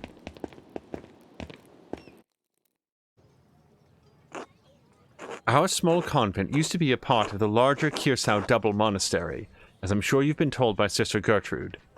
However, the poor Clares live far differently than the Benedictines that once lived here. We believe that it is not ours to produce and live solely on the alms of the community of Tassing as they see fit to give. Likewise, none of the sisters here own any personal property. We share this convent as a gift from the church. We believe that the Lord called us into a life of poverty and service. Does such a life appeal to you, Magdalene? I'm not entirely certain yet. I'd like to explore and look around, get a feel for the place. Magdalene, you must not have understood me. We have deliberately closed ourselves off from the world. I won't have a laywoman bothering the sisters from their duties or disturbing our rule. However, I will allow Sister Suzanne to show you our duties. Please, take your time. When you have finished, please come find me, and we will discuss your decision to join. Finally, I thought she'd never finish. What? Truthfully, I'm not here to join the convent. I'm looking for references for a mural I'm painting in the Rothos. Time to start exploring. You can either come or not. Up to you. But Mother Francisca said... She said that as long as I'm with you, it's fine to look around. Are you really going to get us both in trouble? No, I always follow Mother Francisca's orders. The convent has many parts. The kitchen, the loquarium, the chapter house, the yard, the old workshop, though no one uses that old shed anymore. I'll leave you to decide where to go first. Well, so we're here to find history, right? So I would think that the chapel or the... What do you call it? I think the chapel's where to start, and then maybe the loquarium.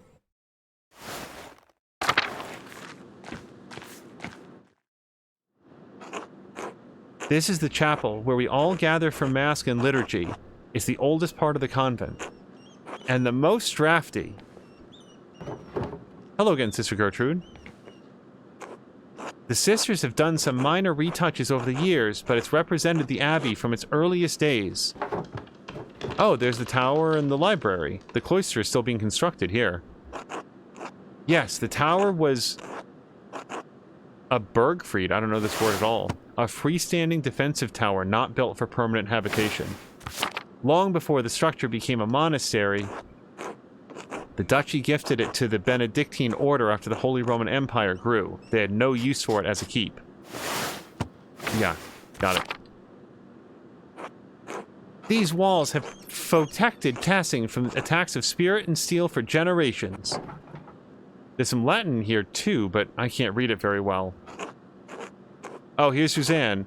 God called Lady Sabine to lead our sisters and brothers in 1261. Lord Kirsau's castle was destroyed by fire in the year of the death of the Emperor Frederick J.J. or Frederick II. Only the tower remained. Thank you, Sister Suzanne. Yes, the first lists the Abbey's founding date.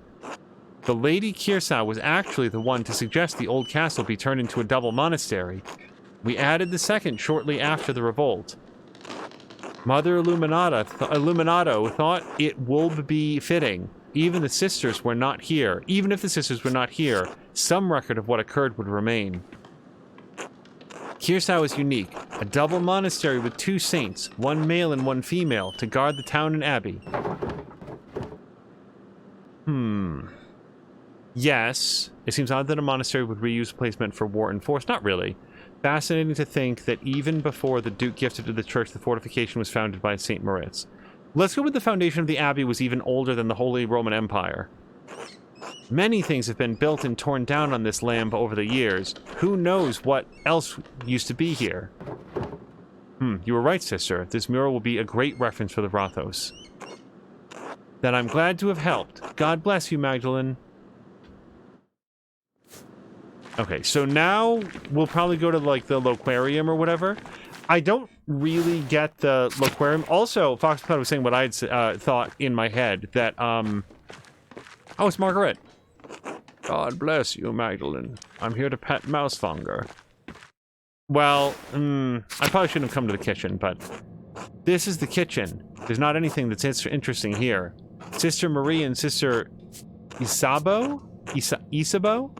take care of most of the kitchen duties, but everyone pitches in when needed. God bless you, Magdalene. God bless you, sister. How goes the cooking? As well as the Lord wills it. My old fingers fumble from time to time, but it is my privilege to prepare supper for the other sisters. Sisters. That's very noble of you. Just as God gave Paul a thorn in his side, so too did he give me the pains of age to strengthen my faith. Such things are a blessing when compared to the pains Christ carried upon the cross.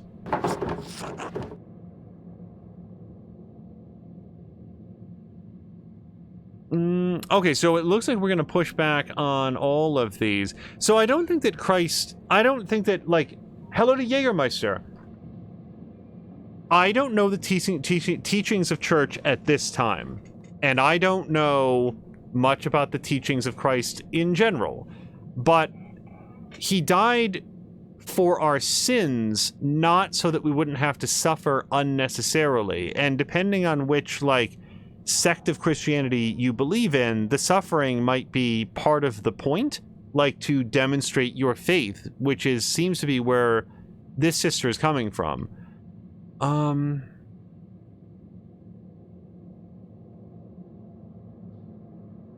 I feel like the middle one is just straight up false. I don't think that this is what is taught. It's not what I've heard anyway. I don't know. I'm gonna go with I don't believe the Lord wants us to suffer. No, child, he does not. Christ's death opened the door to an eternal life without pain.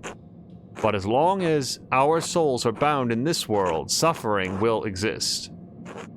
I have chosen to find meaning and devotion to the Lord through my hardship. Thank you for sharing your perspective with me. You are most welcome. God bless you. You don't have to argue every little thing, I think, in life. Like, sometimes people believe something. It's like, you don't have to, like, try to convince them to think something different. Unless they're doing something dangerous to themselves or others. That's where I'll draw the line. God bless you, child. Are you delivering something? I'm learning more about the convent's history so I can finish a mural in town. Yeah, we'll be straight with her. Ah, I see. This kitchen has been used for decades, longer than I've been alive, to be sure. I enjoy preparing meals for the sisters that nourish us, but I can never bring myself to butcher the animals. Sister Isabeau has graciously taken on that task for me. We need sustenance, but I feel butchering any animal is wrong, according to the rule of St. Francis. To cause suffering to any living creature is unnecessary and evil, even if God granted Adam and Eve dominion over the animals. The kitchen seems fairly simple. Is there anything here from the convent's founding days? No more than the structure itself, I'm afraid. Cookware needs replacing over the years. Though, some nights a ghost appears to me by the cook fire, a lost spirit trapped between heaven and hell. Seems like the sort of thing I would have brought up earlier in the conversation, but maybe I wanted to ease into it. Sister Marie, not this again. Not to Magdalene, please. A trick of the light. Moonlight must have gotten caught in smoke from the fire and made you think it was an apparition. Upon my vows, I swear I saw a figure rise to the ground at vigils. So I think vigils is a time of day, and maybe this is what Fox McCloud was talking about. Maybe Andreas is kicking around, haunting the old abbey, living in the crypts underground or something. That'd be super weird if it was. I was so frightened, I fell prostrate, and prayed to the Lord to save me. Dawn and dusk are the hours when the boundaries between this world and the spiritual world are weakest. We may be the newest arrivals here, but this convent is very old. Perhaps there was something Roman underneath this foundation, centuries before. The spirit may seek to know the presence of God now that it rests on holy ground. I don't want to put the Roman spirit as an addition to the mural. Why would it come to the convent, though? Well, why am I coming to the convent? It breaks my heart to think this spirit was crying out for help, trapped beyond heaven's reach. Why don't we just keep going, Magdalene? It's better not to get Sister Marie too upset. Of course. God bless you, sister. God bless you, child.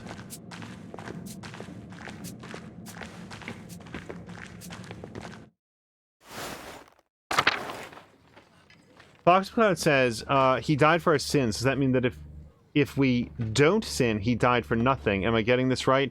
So my extremely basic layman's understanding of it is that he helped to clear what Christians consider the original sin of, like, doing bad things that got mankind kicked out of the Garden of Eden, and that, like, Christ's death absolved us of that, but the actual sins that we do in life, we don't get a free pass on that stuff. And I don't know, like I said, this is sort of like, I'm worried about going too deep into what I think, because I'm worried that I'm just gonna, like, say it wrong, because I don't like subscribe to a lot of, like, religious strictures personally.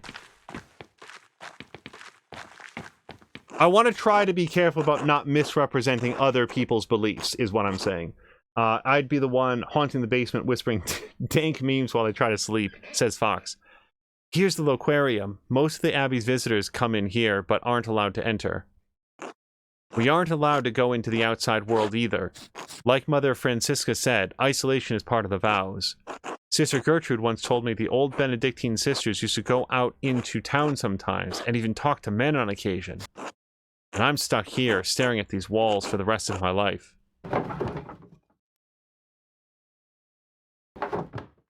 It doesn't seem like Sister Suzanne thinks much of her life here. I can't blame her. Even so, she doesn't seem to have the passion that Sister Gertrude and the others have.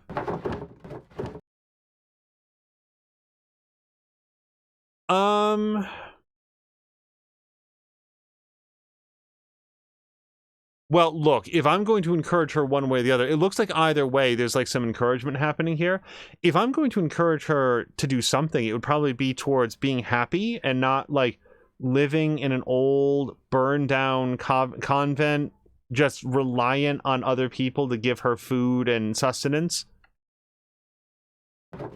Not that I have a lot of reason to believe that her life out in the world would be better, but, I mean, seek happiness where you can. Better to leave while she has a future ahead of her. After all, there are plenty of young men in Bavaria who would make good husbands. Still, there may be some reason she chose to stay, and I don't want to overstep my bounds. So, let's open up, like here's the question. How do we ask about this without coming up with something that sounds judgmental or leaving? So, leading. You didn't always want to be a Poor Clare sister? Huh, no, who would want to be a nun? My father promised me to the church as a baby, some oath he swore when my mother struggled in her pregnancy. So there I was, dropped into the Poor Clares the summer I turned 17.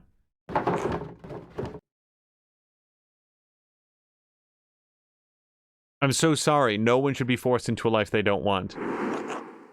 We daughters are born to bear our family's legacy. Between our legs or on our backs, it doesn't matter. My family is... I don't know what that word will be. Devoted to the church. I've only been in the convent for 2 years, but I'm trying my best. I don't mind the prayers or the hours, and I'm sure of my devotion to the Lord, but this isn't what I wanted. But since when did a woman ever get what she wanted without being punished? Eve couldn't even manage it. Well, we can only do the best I can. I pray one day it'll be different. Okay. I understand. I have more autonomy to go where I want, but I'm still bound by the expectations of marriage and homemaking. That's also true. And I'm not going to say it's not so bad, is it? So... I feel... So... When I read this, it feels like, well, what can we do? And when I read this, I have more autonomy to go where I want, but I'm still bound by the expectations of marriage and homemaking. Maybe she wants to go out and get married and make a home. Like, maybe that's better. Like, that's not what Magdalene wants, but maybe that is what she wants. And if she's happier doing that than she is living in the convent, so I'm going to go with I understand, because the more autonomy might sound appealing to her.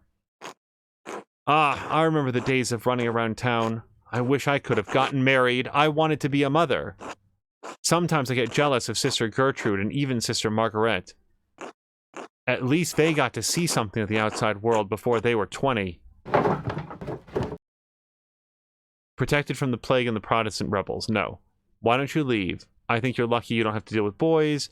If you could do anything else, what would it be? Or, don't forget Matilda and Woslav, they used to be part of Curacao too. Like, they walked away and they're very happy. I think I'm going to say this. Oh, yeah, them too. Thanks for listening, Magdalene. Anyway, let me show you the rest af the cloister. Lead on.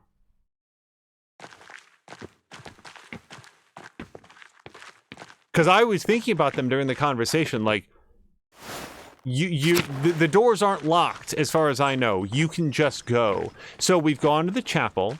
We can't go back there. Oh, we didn't go to the courtyard. Is that where we should go now? We talked to Margaret, and we went to the kitchen. I feel like that's everything. Ugh, it's cold today. There's not much in the yard that could help you. Nelp you, I think. Anything that was here has long been covered in weeds. All I know about this place is that when the walls were added... Is that the walls were added when the... Sorry, hold on. I'm gonna grab a quick drink here. Hold on. Ugh.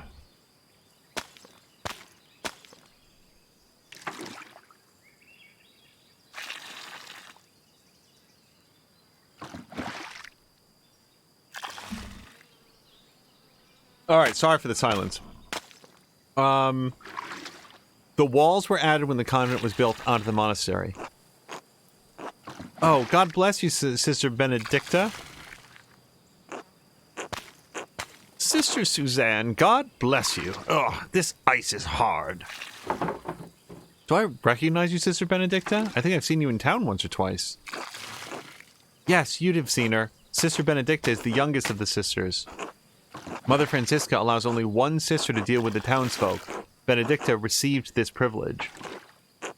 Burden, well, she's very young then, so I don't know a voice for her. Burden, more like. I have to run around everywhere, gathering all the food and doing all the chores. I'd rather be inside where it's warm. What are you doing up in the convent anyway?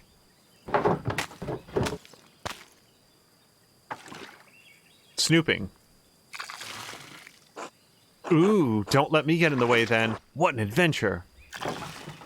Actually, Sister Benedicta, I wanted to ask you some questions. Do you like being a nun? Oh, yes, I don't mind it at all. It's far quieter than home, and I don't have to share my bed with my siblings anymore. I'd like to help the older sisters. I like to help the older sisters, and I don't mind the chores, except when it's cold like this. One more question, Sister Benedicta. Have you seen any mysterious figures or ghosts lately? Ghosts? No, everything's been normal recently. I haven't noticed anything odd. Is this about Sister Marie's ghost? I think it's Mauritius? I think it's Mauritius myself. Oh, no. So there... Who? Mauritius. Don't tell Mother Francisca this, but I found an old book about Christian legends hidden in the workshop. It said that a Roman commander named Mauritius conquered Tassing, but the colony failed. Most of the town was empty until Christian refugees found the town hidden in the valley. It was a miracle. Let's just hear what she knows. Christian refugees. Yes, the book said they were fleeing Roman persecution. Maybe under Nero? I don't remember. Anyway, when Sister Marie said she saw a ghost, I thought it might be Mauritius, trying to get us out. A Roman ghost couldn't be happy about his tower being turned into an abbey, could he? What did you do with the book, Sister? Oh, well, I, had it with me in the kitchen one day, and I accidentally laid the fire poker on it. Okay. Seems like a super random thing to do to a book.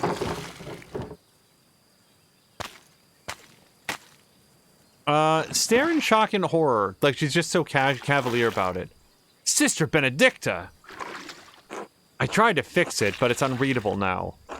Sorry, Magdalene.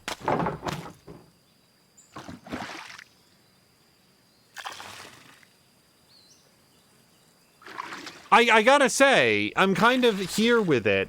You know, I'm playing a video game about a fake book, and, like, this is fictional, and yet this sort of, like, raises my hackles about just randomly, casually destroying something of value. This happens in the real world, and it just... I don't think that she meant to do it, but she couldn't have, like, put the fire poker down in any other part. I know it's an accident, but seriously, man. Your story does give me an idea for the Rathaus mural, at least. Maybe I can preserve the tale there.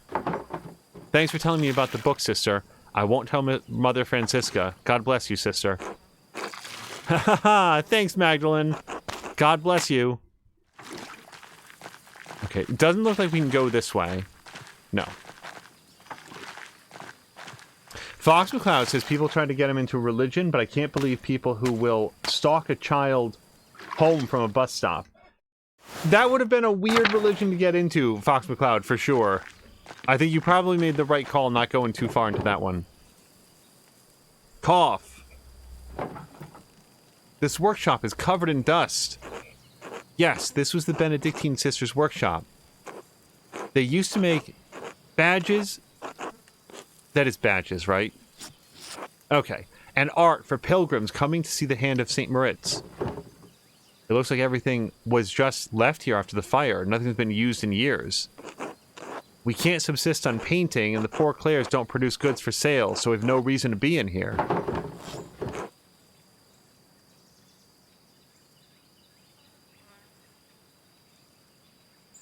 Honestly, I think that I kind of want to encourage her, like, more rebellious side. Just because art isn't essential to survive and doesn't mean you can't, means you can't do any kind of any painting. That sounds horrible. I want to encourage her rebellious side. Surely you thought of sneaking in and creating something, right? I had thought about it. I'm just not sure if it's really worth it. Mother Francisca doesn't let us come in here unless to put something in storage. I've come in a few times and noticed some of the brushes have gone missing. Paint pots too. Fox McCloud, I think Andreas might still be kicking. I'm just... If he is, or maybe we're, like, being misled to think that he is, like, the dude lived underneath the burned-out convent or abbey for 18 years? Like... I hope that that's not... I hope that we get a lot more information if that's what's happening, because that would be so weird. In a story that's otherwise, like, so grounded in reality, I feel like. Paint pots, too. Do you think one of the sisters is secretly painting? Because, again, we're an empiricist. We're not going to, like, jump to ghosts. Oh, God, no. We all live too close together in the convent for something like that to go unnoticed. Lord, no. In any case, I think it's sad the workshop is left like this. Truthfully, Magdalene, I don't think you should join the convent, even if that's not what you were here to do anyway. Gertrude talks about you, and you seem to love your art. Without it, you'd hate it here. Such valuable paint left to dry and crack on the palettes. There's an old parchment scrap here. It's different from the others. Oh, the Mithraeum! We saw, a thing about that. It looks like a scrap from the manuscript. There's something written in Latin on the margin. Yeah, in the last episode, when we went down to the salt mines, we found, like, mentions of a Mithraeum, this, landmark in town that Magdalene doesn't recognize. It says, the Mithraeum of Tassing had been destroyed by a flood. Mithraeum, that's the same word I saw in the Roman section of the mine.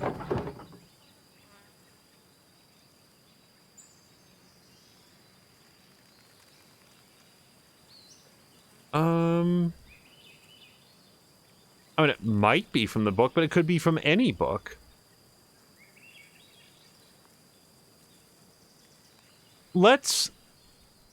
Who would have read... Why would someone have written that in the margins of a manuscript, and where's the rest of the book? I don't know. I thought all the books had burned in the library during the old revolt. Well, wherever the book ended up, it's not here.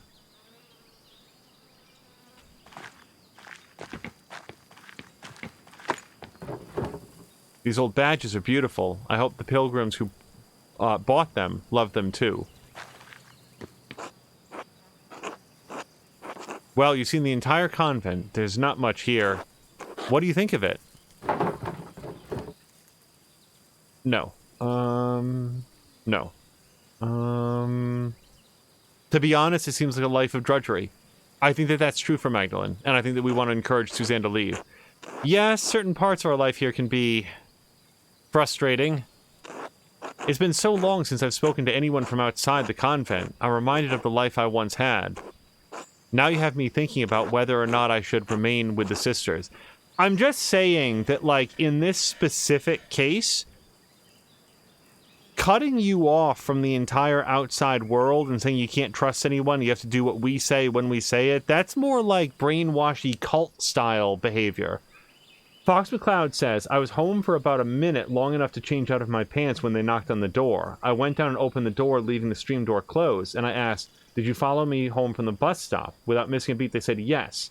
I turned around and told my dad, who just got a shower, what just happened, and he ran to the door and started yelling at them and threatening to have them arrested. Sounds like a good reaction, honestly. So now there was a moist fat man in his underwear threatening these two Jehovah's Witnesses. Yeah, they, like... Jehovah's Witnesses are... They are, as I understand it, and again, I don't know these things, so please do not take me as an authority on these things. My understanding is that they are required as a tenet of their faith to go and proselytize to others. And that,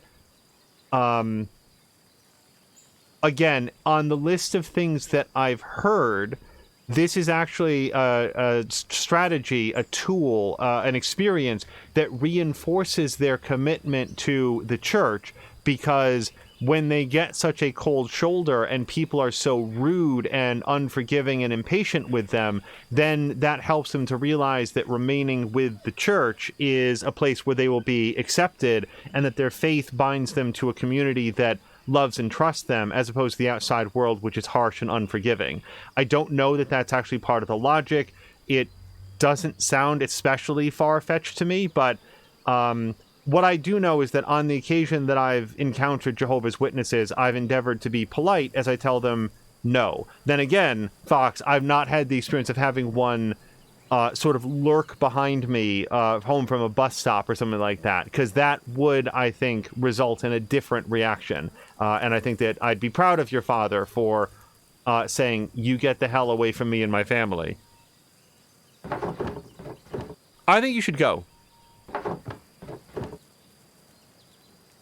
We're not going to make it. What? Hold on. Why? Look at what we got down arrows for. Discussed how Matilda and Woslav left Curacao. That's a good thing. They're happy. They found each other. They had once devoted themselves to living in the church and being apart, to look at each other longingly, but forever separated by their vows, and instead they left and found happiness. Why would using them as an example be a negative for her wanting to leave? Like, if she's understanding it that way, then I would really want Magdalene to say, hold on, let me walk you through this a little bit more, because you're taking the wrong lesson from it. Your family just left you here. You don't owe the sisters anyway. I do, though. The sisters have taken care of me. They love me and I love them. Even if this life wasn't my choice, they accepted me. Who knows? Maybe it will get better in time. Okay. I understand that when you're... I'm very, very gratified that people are watching this and like even checking out the VODs and stuff. If anybody understands, and maybe we'll get an explanation in a second, but if anybody understands why mentioning Matilda and Woslav leaving the Abbey and getting married and living a life outside where they're happy and a member of a community and have the freedom to do what they want, why that would be a bad thing. If you, like, either in chat right now or you could PM me after this, I would love to know. I really don't understand why that's a negative. I specifically said it because I thought it was a positive. Maybe I'll just try to help. Maybe I'll try to help in any way I can, even if it's just sneaking around the convent wall to say hello. Really, that would be wonderful, so long as no one found out. Anyway, we should return for Mother Francisca before she suspects something. I learned a lot today. Thank you for showing me around the convent. I am glad to have gotten to meet her. Let's just thank her for showing me around. No, thank God? You, Magdalene. Today has been more interesting than any I can remember in the Abbey.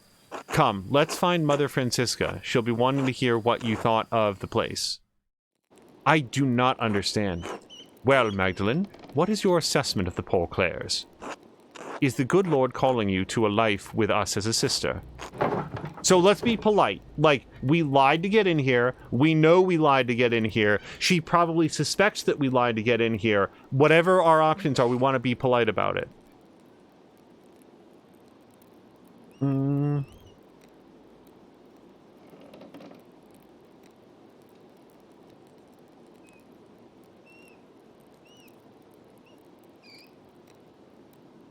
I'm going to say this because I think that she'll be okay with this. What I don't want to do is like, ha, I'm going to go back and do what I already told you I was going to do before. She didn't need to let us in at all. She did so. I don't want to, like, repay her tolerance? I don't think that I can quite call it kindness, but her tolerance with, like, I fooled you. So I hadn't thought about my holy duty of providing children to a husband, and I just can't give that up so soon. Again, not something that I believe, but just like, I'm not going to do this. Thank you, though.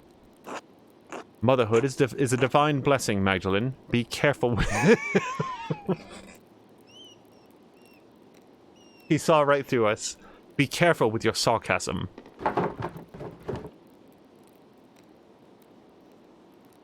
I'll tell you what. Truth be told, I think Oates might actually be a good match for me. He's on the town council, is he not? He is. Then perhaps you two would do well together. God only knows. Our community is quite modest compared to the splendor of an old Benedictine house operating under the rule of a powerful abbot. I see why fewer women are drawn to the order these days. I will pray that you find your way, Magdalene. God bless you.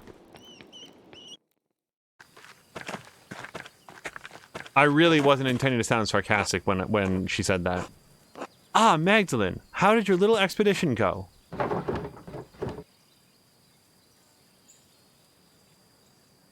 Not as much about the history of the Abbey as I wanted, that's for sure. You know what? Maybe we will say that. Yeah, I think we'll say that just in case she has any other ideas of places that we could learn. But sister, there's something I don't understand. The Abbey was so prosperous. Why didn't the monks rebuild it after the fire? What a task that would be. The chapel was beautiful. The stained glass always caught my eye in the mornings. There was a great deal of anger and sadness in Tassing that night. The abbot felt the brothers and sisters were no longer welcome in Tassing and moved on. In truth, the Abbey's dissolution was inevitable. Kirsau was running out of money and patrons. The riot and fire were simply a particularly awful and painful way to end the monastery. Did anything survive the fire? Some of the buildings are intact, but all are terribly overgrown. I haven't dared forage in the rubble. I doubt you'd find anything of help for your whirl inside other than charred wood and parchment. It still might be worth taking a look if I'm careful. I worry about after you sometimes, Magdalene. I really do. Thank you all for your help, Sister Gertrude. You are most welcome, Magdalene. God bless you.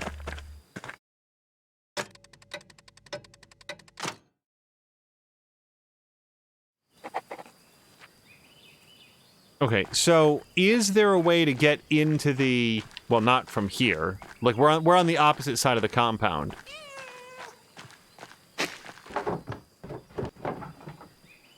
Sorry, I already read that. I meant to go down to Upper Abbey. Well, that was... I don't know. I did learn more about the founding of Kirsau. And that illustration from the manuscript, the Mithraeum, it was like the one in the mine. Is it part of the history of the Abbey of Tassing? It must be written down somewhere. If only the library hadn't burned down with everything in it. The ruins are right there. Maybe not everything was destroyed. Yeah, no, that's where we're headed in. Yeah, church is open now.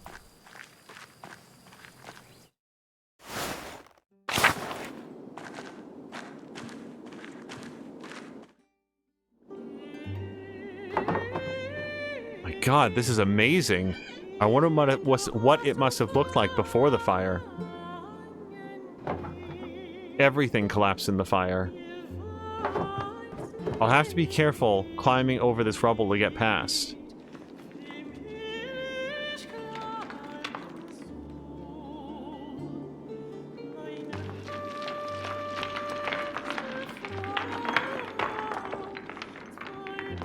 I really hope I don't get crushed or... Oh shit!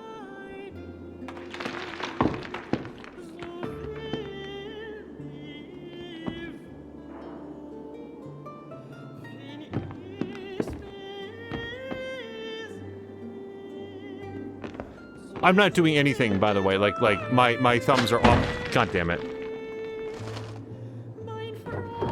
Oh no, I can't get back up there. If I climb, it might collapse further. I'll have to find another way out. Or you could always yell. Then again, I mean, like, from the other side of the compound, I don't know if they would hear her.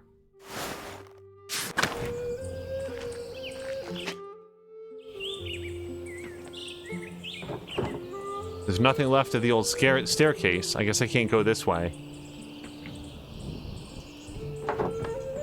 These vines go all the way to the top, though. They look sturdy enough to hold my weight.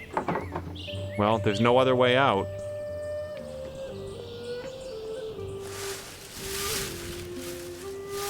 Now, the thing is, we know that there were, like, all of these, like, secret passages and stuff that might still be accessible, but she doesn't know that. And frankly, I don't know how many of them would be, like, collapsed in, have rubble in front of them. I can see all of Tassing from here. I wonder if I can piece together the foundations of the Abbey and find a way to get to the library.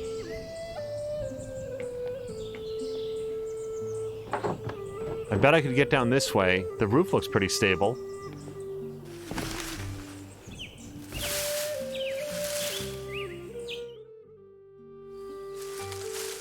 Does it?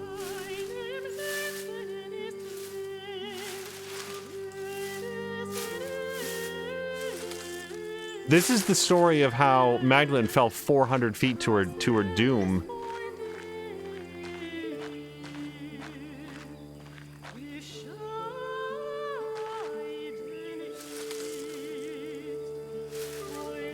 By the way, if we get muted for this lovely musical track, I'm gonna be a little mad about it.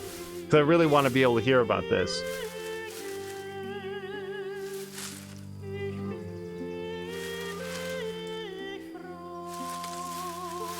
Okay, both feet on the ground. You're good.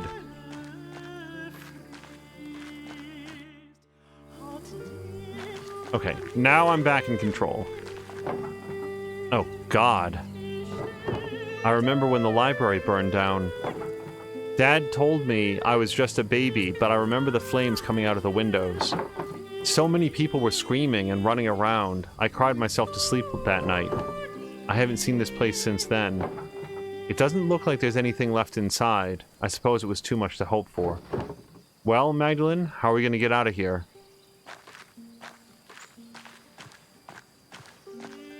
You know who I keep wondering for, like, an update on? Remember Caspar? Like, the apprentice from Act 2? Like, we told him to leave, and I actually failed that, what's it called? The persuasion check. Even though, again, I sort of thought the decisions that I made would have made him more likely to listen to me, but whatever. I don't know if he survived. I don't know if he decided to leave, if he went back to his family, or what. These roses seem to have made the Abbey their home. I'm glad something beautiful is still growing here.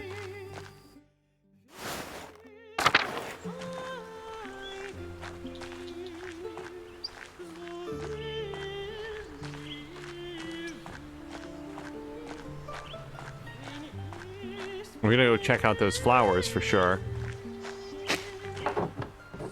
Oh, still with the roses.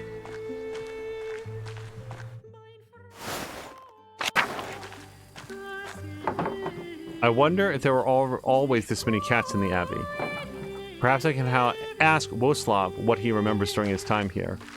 Oh, we don't know what cat this is, though. This one doesn't have a name. The friendly guy. Because after 18 years, it's very unlikely that that cat knew any of the brothers that lived here.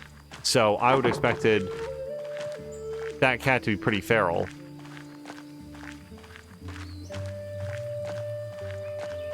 Yeah, I'm gonna go to the chapter house first. I feel like we came to the chapter house once ever, and it was just to have an argument over, like, Calvinists. Or Lutherans, whoever it was. Oh, an old mural. It's worn, but I can still see some of the figures. A Dance of Death? This definitely looks like somebody's painted over it, though. What? These figures look new. The paint can't be more than a few years old. Someone's been adding to this. This feels wrong. Who would add new figures to the Dance of Death, and why? Okay, so there's not a ghost. There's clearly somebody coming in here and doing painterly stuff.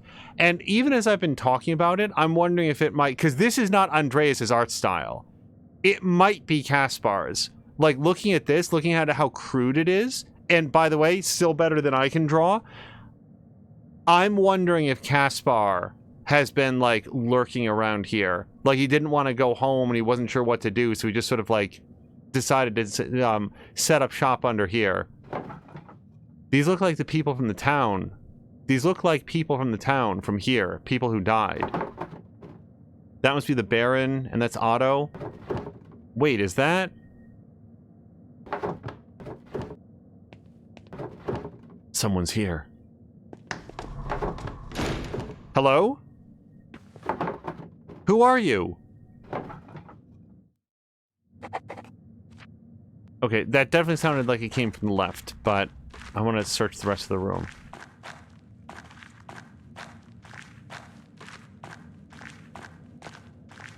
It's also possible that if Andreas was injured in the fire, the door, whoever was watching me must have opened it. I don't like this. I think I've seen everything left of the Abbey. I want to get out of here. If Andreas was, like, burned in the fire, he doesn't have, like, full faculty of his hands, then that might have, or his eyes for all I know, that might have affected his artistic ability. It's snowing already? The almanac said it shouldn't start for another week at least.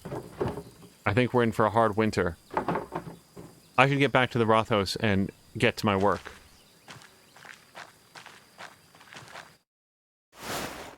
Okay, now before we go, do we know of anything else that I want to do before I paint the next section? I think I've learned all I can from the ruins of the Abbey. It's sad seeing it like this. The paintings over the Dance of Death, I'm not sure what to make of them. I think they're supposed to be people who died around the time of the revolt. Who would do such a thing? Were they made by the person who's following me? Is it the same person who was at the mine? The person who... Oh, I forgot about that. Yeah, remember somebody tried to, like, drop a rock on her head? I completely forgot about that until just now. That's the second time I saw a reference to the Mithraeum. What is it? I'm going to investigate the ruins of the Abbey to see if I can find some answers. Yeah, I didn't find any of those.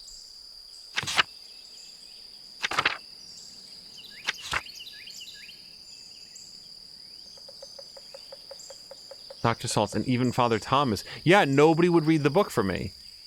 Sister Gertrude can't. Baltus won't. Dr. Saltz... Well, Dr. Saltz might.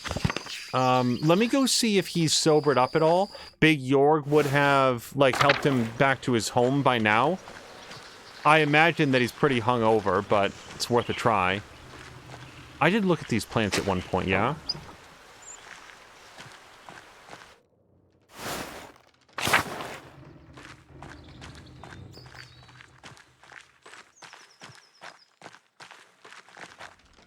He lives in the northern part.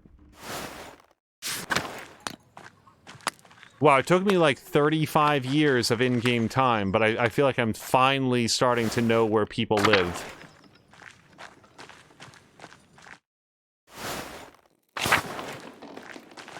Okay. Left a mess on the floor. Magdalene, what do you want? Hello, Dr. Stoltz. I have a book here. I can't read it very well. I was wondering if you could help me translate it. No. But No, Magdalene, I can't be bothered with your lack of literacy. It's not stupid, and I'm not illiterate. God damn you, I said no! Leave! Yeah, no, complete dead end. Look at this. Hold on a second. Every wrong button. Everyone is too distracted by their own work or doesn't know Latin well enough to read the Historia Taciae. I suppose I won't be able to use it as a reference for the mural after all. Well, that's super. Apparently I chose exactly the wrong things to be able to get this part of information. Foxwood is also saying that if you survived an inferno, that might have changed you mentally as well. Yeah, true. Baltus, you won't even, like, glance at this for me? No. And what's this over here? A mess. Yeah, I wanted to work at the family business, and so as a result, I don't know Latin. That's the way video games work sometimes. Hi, Magda. Afternoon, Martha. You're visiting the smithy? Yes, Enders is helping me make something for Dad. Dad loves his morning walks, but his leg starts aching after a little while, so we can't go far. I've been given a challenge. A challenging project, to say the least. I've been discussing it with Baltus for a while. He has all sorts of ideas. Baltus came up with a kind of supportive frame for Dad's leg, inspired by the... I don't know how to say this word. Queese? Keese?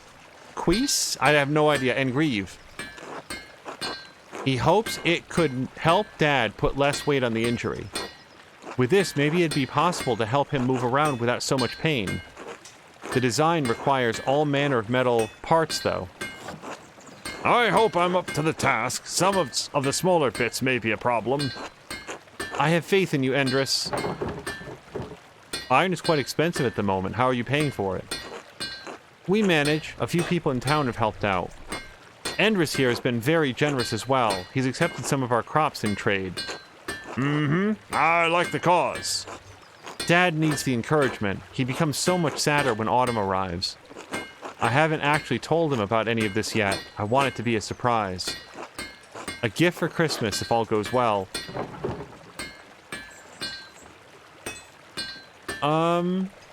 Seems like it's really her... Well, I guess it's his idea. I hope it does. I like that better than I won't tell him. Thank you, Magda. We'll talk more soon, alright? Of course, be well.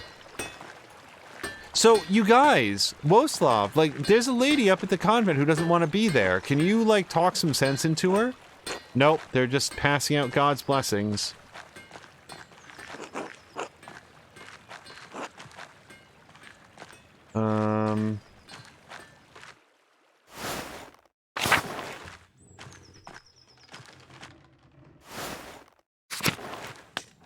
Yeah, I think I just go work on the thing now.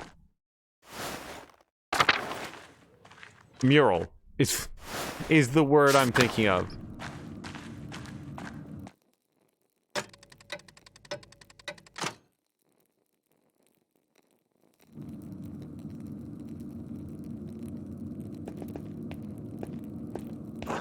Magdalene?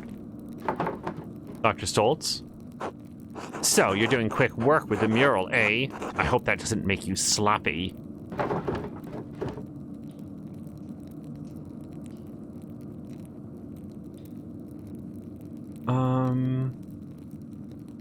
I don't think he does understand, or I think that he's gonna willfully misunderstand the idea that she's trying to do it for her dad.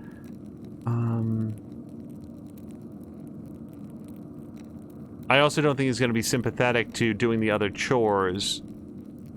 And I'm certain that he doesn't think that I should be painting the mural. So I take it back. I am going to say this. I'm going to try to finish it in time for Dad. You understand. You'd best work quickly then. He doesn't have much time left. Thanks for the encouraging words as always, Doctor. In any case, the council wants to hear what you're doing. I've been researching the early Christian history of Tassing after the Romans left. Learning how the people settled in the ruins, how the abbey was formed, why our saints are so important to us. It was a lot to take in, but I've settled on my subject. And? Okay, so here's our big choice. St. Moritz, St. Satya, and Our Lady of the Labyrinth receiving the Christian settlers. Show history how it happened. I really like this. I'll paint Lady Curacao founding the abbey from the old Bergfried. I really like this. The Bavarians settling among the Roman ruins, starting the Christian history of Tassing. Now, remind me, do we know... Well, I'm going to say this, like, she knows that this is what happened, because she's flat out saying this is what occurred. And I want to paint the most factually accurate mural that we can. That might rub some people in town the wrong way. The saints are a core part of Tassing's history, after all. People want to cling to all manner of stories in order to give their lives some meaning. Remember, the mural isn't for your benefit to make Tassing, but to make Tassing look good.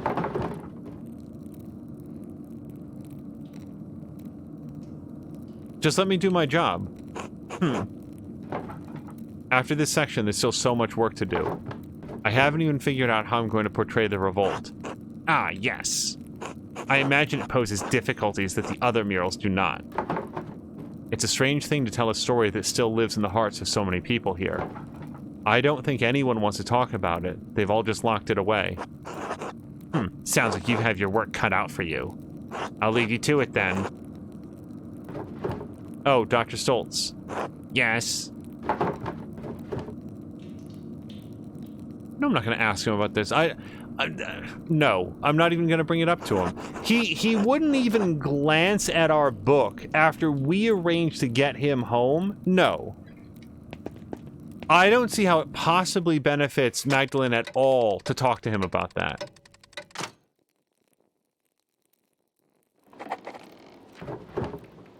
Now I only have the final part of the mural to finish. How should I paint the revolt? Dad always talked about how the Archdeacon was the only one seeking justice in those days. But what was his name? The only name I can remember is the name of the Archdeacon who came to Tassing when the Baron was killed. Jacob Essler. Huh? That looks like he could be him. Maybe he wrote an account of the revolt as an Archdeacon. I'll write to him and ask. And of course I'll need to write back to Esther too. I'll write them tonight before bed. And I'm gonna go check on Dad. I know that he'll probably just say, oh, I'm very tired, but I like the idea that we're at least checking in on him. Because we've been out and about and, like, crawling through the ashy ruins. Hello, Magdalene. I'm too tired. I can't get up.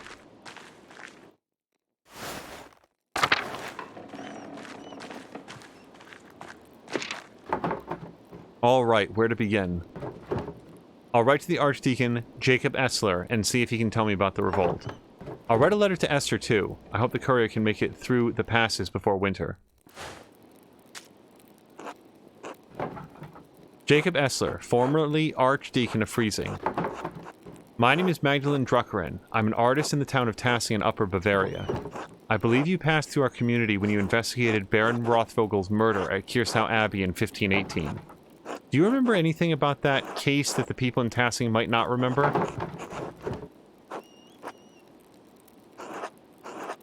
Writing notes to provoke the killer is strong.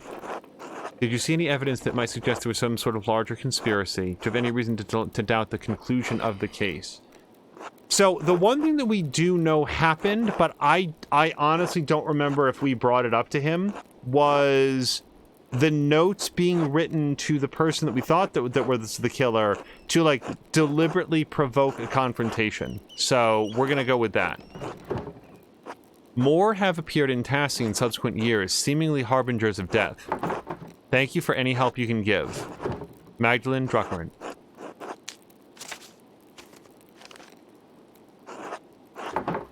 Dearest Esther, I hope you are well. You must know how tremendously happy I am for you and Simon. And Elijah too, of course, and your parents. It warms my heart to know that your family is doing so well. By the time this letter reaches you, I expect winter will have enfolded Tassing. It's already freezing at night, so I've reorganized the workshop so that the inks don't deteriorate. Do you have to worry about that in Prague? You've said it snows, but I always imagined it was warmer in winter. Dad's condition is so much worse, and he's in so much pain. Dr. Stoltz has been... well, he's been a useless asshole. Only God knows why he's such a bitter old man, but he's neglected Dad almost entirely. Some days he doesn't show up, and even if he does, he just snaps instructions at me and rushes off. I wish I understood why. I worry about Dad. I've asked Agnes for help, but there's only so much we can do alone. He's not going to make it, and there's nothing I can do. Christ, I'm scared, Esther. The mural is progressing well, but I can't shake the feeling that someone is following me. I keep seeing this figure around town. After I explore the mines... look at the snow coming down outside. And then it immediately stopped happening. After I explored the mines to see Tassing's early history, and then again in the Abbey ruins.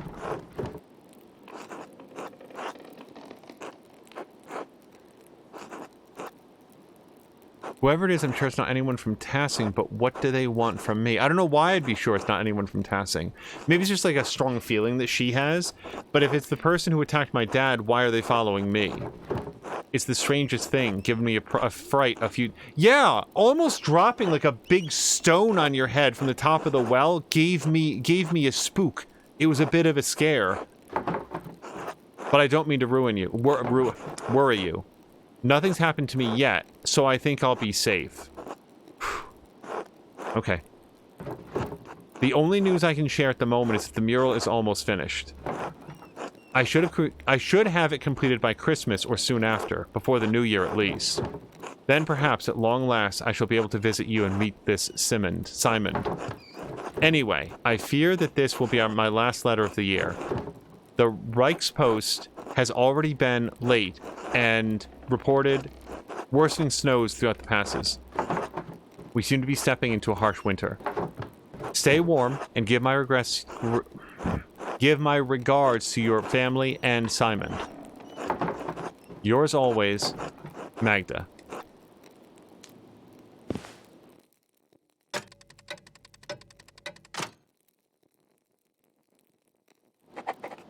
So I didn't do it yesterday, or actually 4 weeks ago. I am going to go check on Dad before I go to bed. Again, I understand that it's probably like, oh, he's fine. So I have to say that I am not actually myself familiar very much with the YouTube account Physics Girl. I had a friend many years ago who liked to watch her stuff. I never really watched a lot of the content. What I did not know is, and because this just got put up a few weeks ago, as of this recording, it was probably three and a half weeks ago, an update from her friends saying that she is in very, very poor health, which appears to be a follow-on from having gotten COVID. She's suffering from, according to them, the CFS/ME,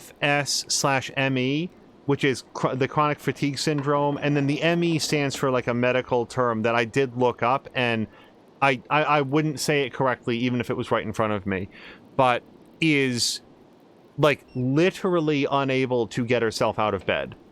Is really suffering from extreme fatigue and stuff. So when we're like dealing with Dad upstairs, who, you know, probably has this traumatic brain injury, I'm thinking a lot about that, just how quickly your life can turn from being happy and healthy and like having, I guess, just gotten married to a very different way of being. Wait, how did this get here? I did not see it either. Stop.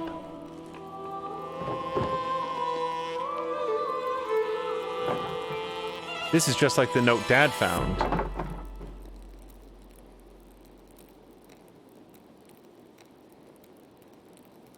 Who is doing this? That's like what's first in question. Foxman says, oh, it's Angel and he wants his hat back. Yeah. He's coming to the wrong household. The little girl has it. I have a feeling I'm going to find out sooner or later. I need to ask Dad about this. It can't be a coincidence. But he's been so weak, I don't want to upset him. I just need to wait for the right time. I hope there is a right time. Yeah, and see, like, I'm not going to go back upstairs because when she says, I'll have to wait for the right time, she's not thinking like, oh, right this minute. It's late. I should get some rest soon.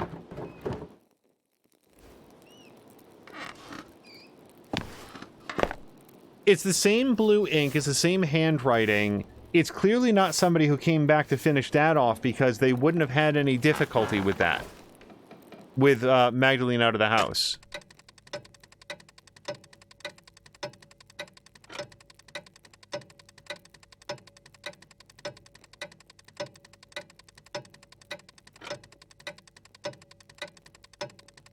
So I wasn't paying rapt attention to the starting date. This is a couple weeks later, it looks like. Foxcloud used to watch Will Blitz, but he hasn't been on in years. I hope he's well. I like the voices that he did. Mistress Dark Druckerin, only one letter for you today.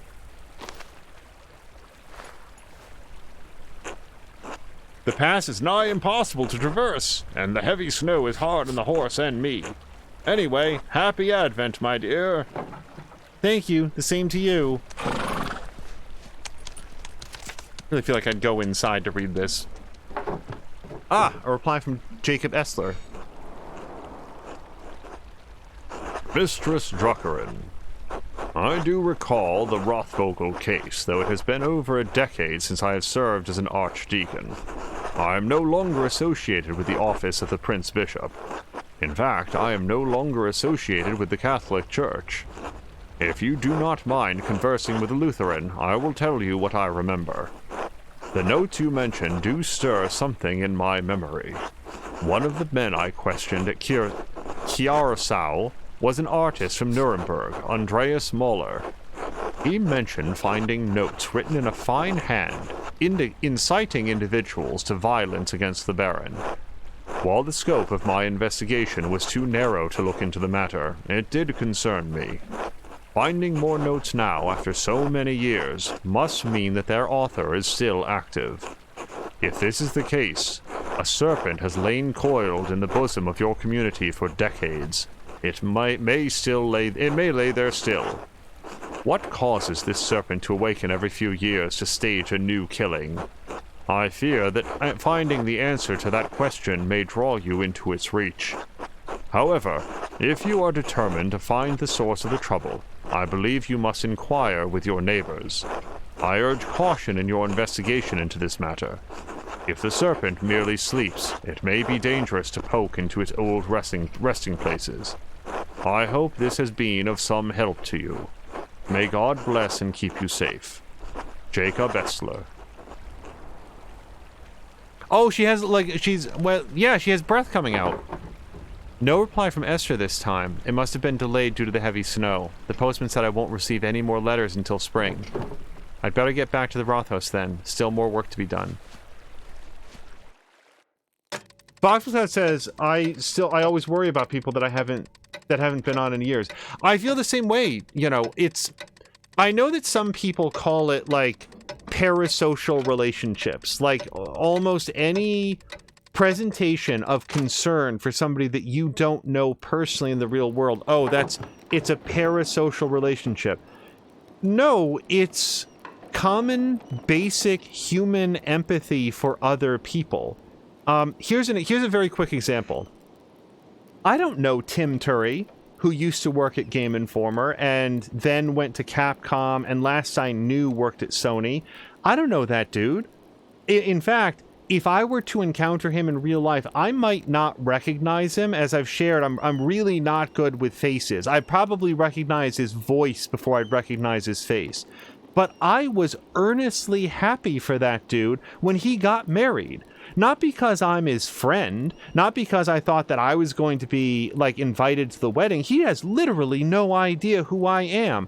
I am one of thousands of people that has watched that dude's content, read his reviews, enjoyed the entertainment that he's provided for free for years, and like the quality of his character and the kindness of his heart and the way that he talks about games and his coworkers and life and his philosophies on just being healthy, just like eating fruits, like really basic stuff. And all of the effort that he puts into self-improvement, I find inspiring.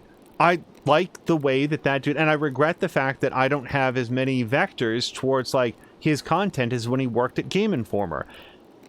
When that dude got married to somebody that he appears to, I don't know his wife, never heard the sound of her voice, but the two of them seem to make each other very happy, and to the extent that that remains true, I hope wonderful things for them. So when you talk about like, being worried about Wilbits, who I'm not familiar with by name, or other people, like, yeah, because you've enjoyed their content, they went dark one day, you don't know why, you probably want to respect their privacy, and you don't want to, like, be a weirdo about it, but at the same time, you're like, man, I just hope that person's okay. Expressing, this is more like me just yelling at, like, hypothetical Twitter than it is, like, anybody in our community, but I love it when somebody reaches out and contacts me and say, hey, I'm sorry that I haven't been around as much because like I got a new job, or like we got a really uplifting message from somebody who for a time was basically in every stream, always here to say hello, always here at the end of the streams. And recently, this person shared that they're into a brand new job. Like they were concerned about some medical things. Everything turned out great. Now they're on to a new job. I'm legitimately really happy for that person.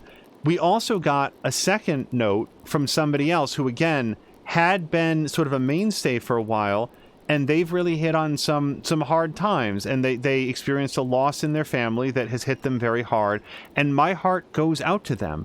Again, this isn't... Sorry, I didn't mean to go on about this, but this isn't, like, somebody that I know personally in real life. I have no idea what this person looks or sounds like, frankly, because I keep missing the rare occasions when they stream. But what I do know is that they're a human being. They're a person. And just like me, they have people that they care about, friends in their lives, hopes, dreams, setbacks, concerns, fears. And when I get a note that they're not in such a happy place right now, I feel bad for them and I want them to be doing better. And the same goes for people that I literally don't know at all, like Physics Girl. I think her actual first name is Deanna, and I'm worried about being wrong about that. But even this total stranger, like, you want the best for them, don't you? Like, anyway, so yeah, Fox, that whole, like, weird side note is me hopefully saying I completely understand where you're coming from, because I think it's normal and human to say, like, hey, I don't know this person very well, but they suddenly went away, and I just hope that they're doing okay. And maybe they are. Maybe they were just like, YouTube isn't for me, or like wherever their content was. Anyway. Good morning, Dad. I finally caught up on the mural, and now I can start the final part today. I promise I'll get it done. Magdalene, I'm proud of you. Thanks, Dad. I'm sorry Dr. Stoltz said you can't come to the festivities tonight. I know how much you love the Perchtenlauf, a Germanic folk ritual celebrated around Christmas time, in which townsfolk dress as Perchten and drive evil spirits from the town to protect it in the coming new year. There's always next year. Right. How are you feeling, Dad? Dr. Stoltz said he would come by again today. I'm fine.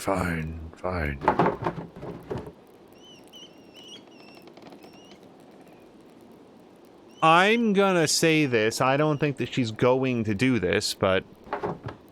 No, Magdalene, if you want to work, you should work. It's all right. In fact, my spirits are lifted today. It's Christmas Eve, after all. Of course.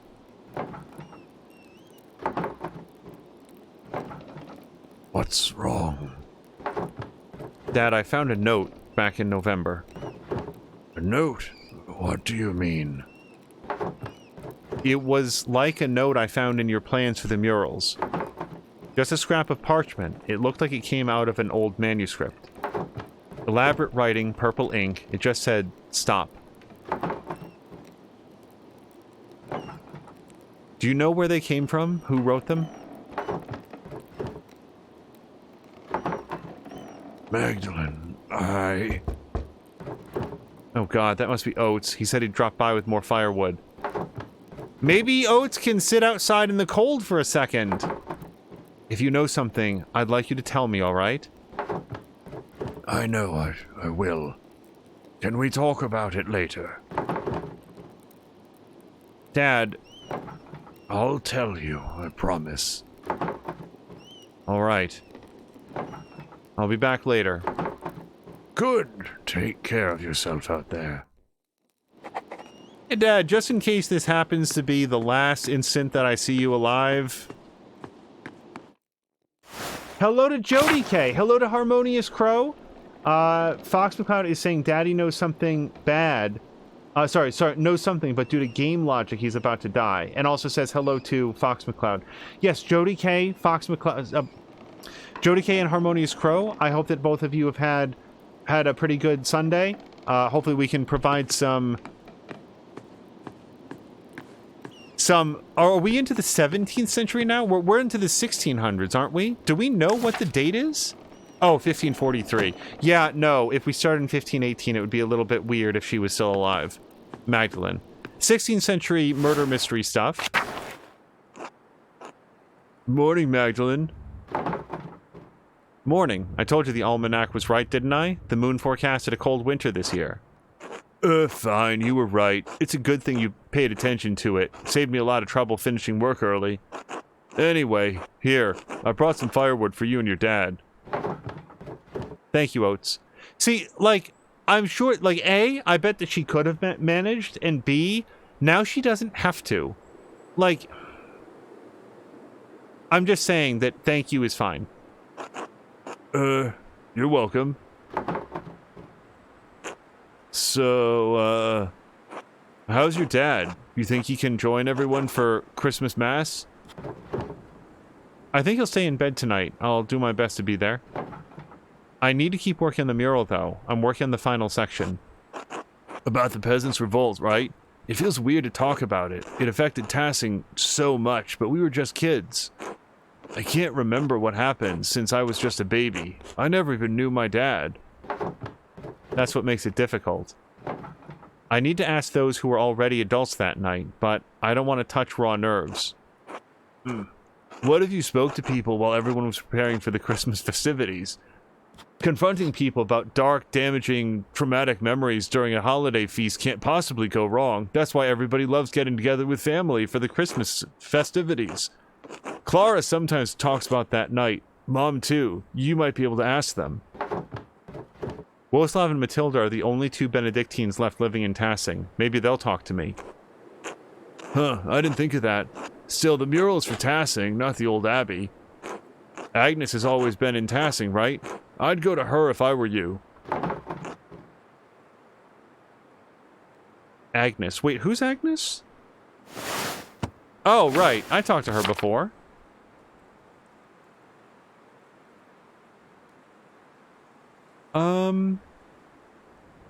Let's be a little more optimistic about it. Dad said that she helped bury everybody who died that night. I wonder if she'd talk about it.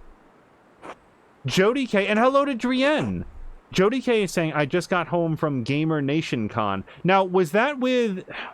I was trying to follow along when you were describing this to Samalander, I think. Was that actually something with, like, Philip and Geek Pantheon? Or was that simply another event that they were also attending? Like, was that something that they were doing? Or was that something that they were simply present for along with a lot of other people? It's your project, Magdalene. Might be worth a try. I wrote to the old Archdeacon about it, too. He thinks that the Baron's murder and Otto's death are connected to the revolt. By the way, Drienne, I just want to note, I have absolutely no idea what you would think of this game. Like, you and I both like narrative games. We both like games where choices matter. We both like, games where you can sort of, like, get invested in the story. I couldn't possibly predict what you would think of this game. Absolutely no idea. It is the second option. So it's an event where Jody K got to hang out with them, but they were sort of like, it wasn't like Philip was throwing a big party and just calling it Gamer Nation Con. He thinks that the Baron's murder and Otto's death are connected to the revolt. The who?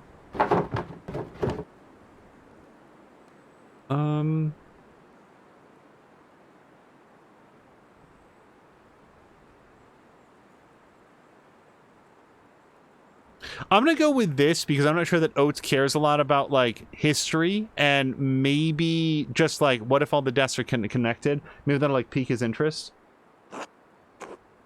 I don't see how that old Baron has anything to do with the revolt. Are you feeling all right? I think you're looking for connections that aren't there. Maybe this mural project is getting to you. Awesome. Oates, you never give up. You never sacrifice the opportunity to just be like a weird like gaslighting asshole. I need to get to... I don't think that he's useless. He just brought, like, firewood and stuff.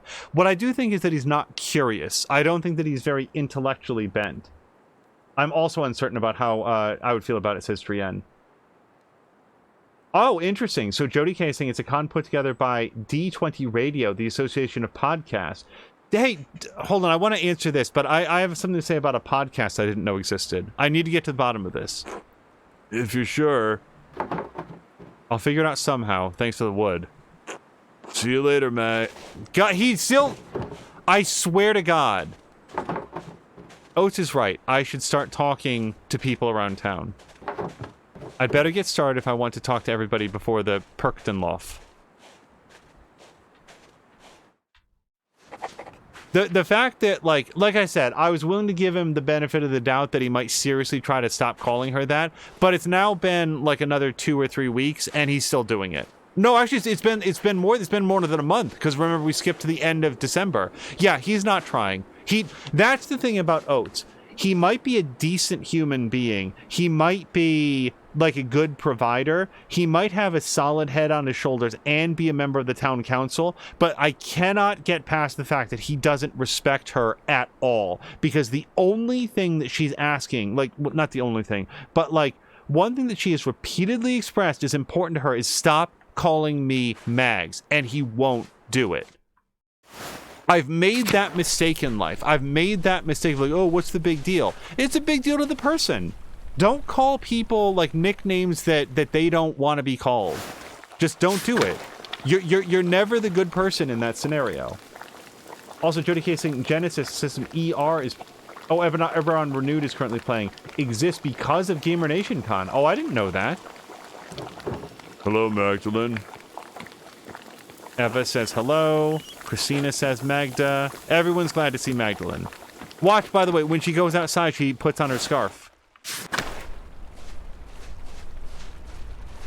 So we probably have a list on the map of where we should be going. So yeah, we can go up to the midwife. Gertner Farm is actually surprisingly a little bit closer to me right now, so we're gonna go there. Oh, and as long as we have Jody K and Drienne, it got pointed out to me that we had accidentally rendered at like the wrong frame rate. I need to step away here for 1 second because we'll have to Alt-Tab out. 1 second.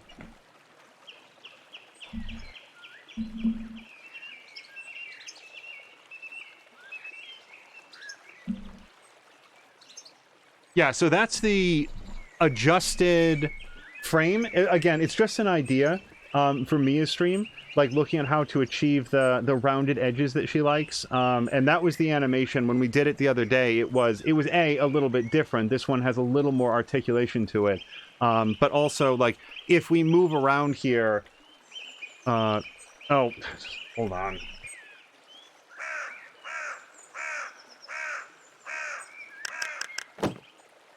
All right, yeah, when you get off into the wrong window, it doesn't work properly. But yeah, I mean, I feel like this, these are the same dimensions as what Mia actually has, and it's just an idea of how it would look with an actual game into it. The only thing, and this is like an open call for anybody that gets this, because, like, it's very rare that we have some sort of technical issue that my producer can't solve, and we're absolutely banging our heads against this. When I do the animation, and again, I got to step away from the mic here to do it, we cannot figure out how to stop it from going black before the animation plays, rather than doing some sort of a fade. It's been she's put a lot of work into this, and I'd love to be able to provide her some sort of answer. So when I play it, I'll just do it on and off and on and off. Drienne says, I'm also less of a fan of the reduced screen size, particularly for the sake of mobile watchers.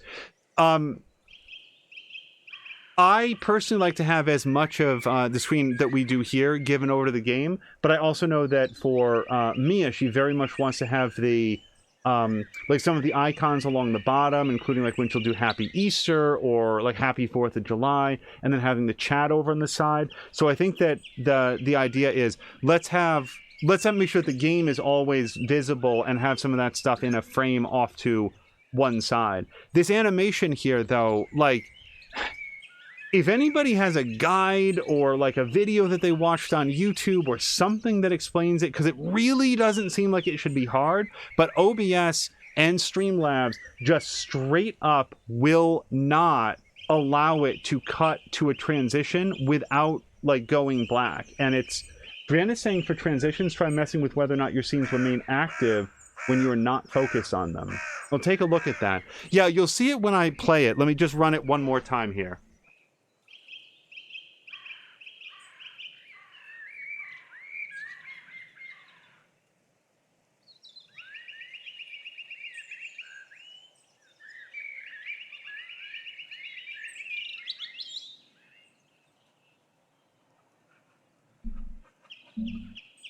Yeah, and you can see that for like the animation and stuff, it appears to fire correctly, but it cuts to black. If the only thing we could achieve is having the game scene fade out and then fade back in, it would be so much less jarring. But Drienne, I will take a look at. Are those black spaces transparencies in the image? Yeah, I think they're failed transparencies in the image. I feel like when we try to render, and I'm not as well suited to speak on this, there's a variety of codecs that allow you to render. So that animation is a video that plays, and the video, there's many ways to render it that should have transparency there in the middle, and it just doesn't. And when we try to add it and then import it into the streaming software, it gets really weird. Like, I don't have any examples of that to show right now, but it, like, all of the animation breaks. It looks fine outside of the streaming software, but then when it's fed into OBS, it just shatters all over the place. It gets really weird. I wish I knew more about Slav, says Drienne. I do mine in SE. I don't know that one. Partially because the overlays are so freaking easy. SE is... Stream Elements. Yeah, maybe it's time to jump over to Stream Elements. Hold on, I didn't hit the button again.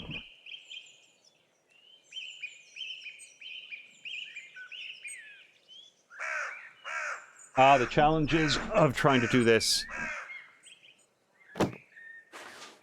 solo. Okay. Also, Jody K is saying, Gamer Nation Con 3, one of the GMs reskinned Edge of the Empire and ran Fallout campaigns with it. Sam Gregor Stewart, Fantasy Flight's RPG department manager, now RPG manager at Edge Studios, was the guest speaker and went back to work dreaming of creating a system with Edge of the Empire's story dice that could be used for any setting and not just Star Wars. Yeah, Star Wars, like the... Hold on, I need to remember exactly which house I'm going to.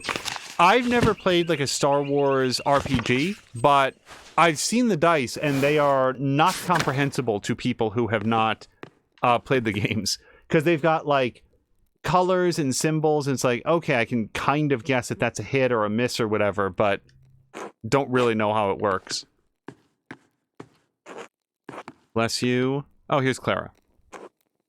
Hello, Magdalene. I would have thought you'd be working on the mural today. What brings you here? I'd like to sit with you and ask how you remember the rebellion so that I can paint it, if that's all right. That was a sad time. If it will help you memorialize those we lost in the revolt, yes, I'll answer a few questions.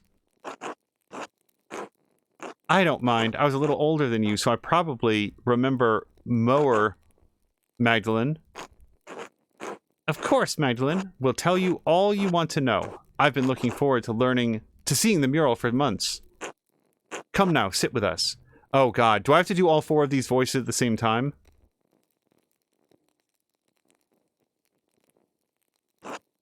Now that you're all settled, what did you want to know? Did the revolt have anything to do with the other murder that happened in Tassing? Oh, the murder of the Baron, you mean? No, not really. I only remember that Andreas attempted to be a peacekeeper in both situations. Well, thank God somebody remembers that, because I did my best. I will say this, Strien, this game seems to have... I don't know how elastic it is, but it definitely feels like a lot of choices that have been made are then reflected later on down the story. That's my sense of it.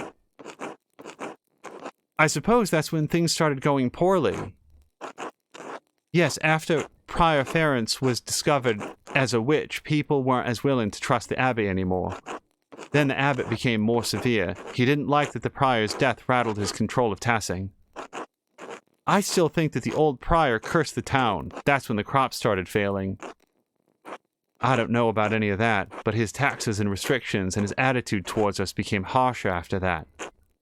It was all we could do to live by them, but it eventually became too much. Even with all the restrictions, was the revolt really justified?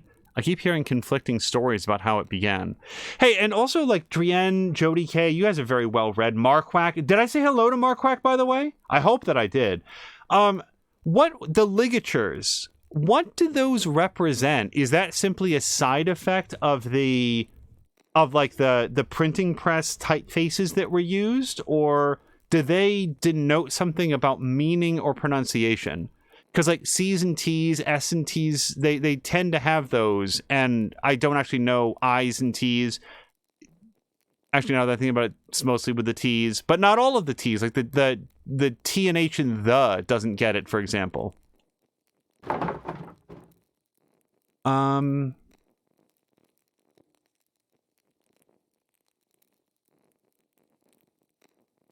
I thought the peasants stormed the abbey unprovoked. That is what happened, I have to say. That's not how it happened. He wasn't there at all, was he? He's just some well-to-do noble who hates the idea of peasants having anything. Now, Ursula, let's not be unchristian in the matter. There were so many other revolts going on at the time, and Kirsau was not an uninfluential abbey. Sin abounded on all sides, and I won't deny that many mistakes were made that night, but we did everything we could to keep things from getting violent. But the Lord had other plans. I'm really feeling it was Peter who had other plans. I remember how sick and hungry I was all the time. Grandpa kept saying it hadn't always been like that. All was fine until one of the brothers killed Otto in retaliation for finding out just how corrupt the abbey was.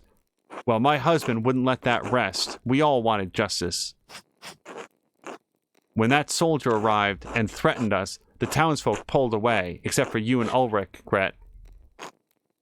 No, Clara, I'm afraid even I was intimidated and begged Ulrich to leave the matter be. My husband alone stood with the peasants.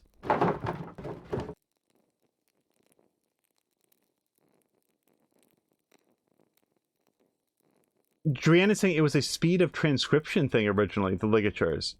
Jody K is, oh boy, the green, yellow, and blue dice form your dice pool with the GM adding the purple, red, and black dice depending on what you do. You roll all the dice and the symbols cancel each other out, so you end with so many successes and failures, advantage or threat, along with triumph and despair. So you can fail at your check but still have positive things happen, and if you did roll a triumph, you can have something even great happen. Also, Jan is saying connected letters due to not raising the tool that was being used. Then it inspired typesetting to be done with conjoined letters for fewer keystrokes. Interesting. Like, it... Maybe I just haven't noticed it as much, but, like, when it's a typeface font like this, I tend to see the ligatures, and then when it's, like, the just, like, written quill, I don't notice it as much. Jody K is also acknowledging that she plays it so infrequently that it takes her a bit to, like, read the dice as well.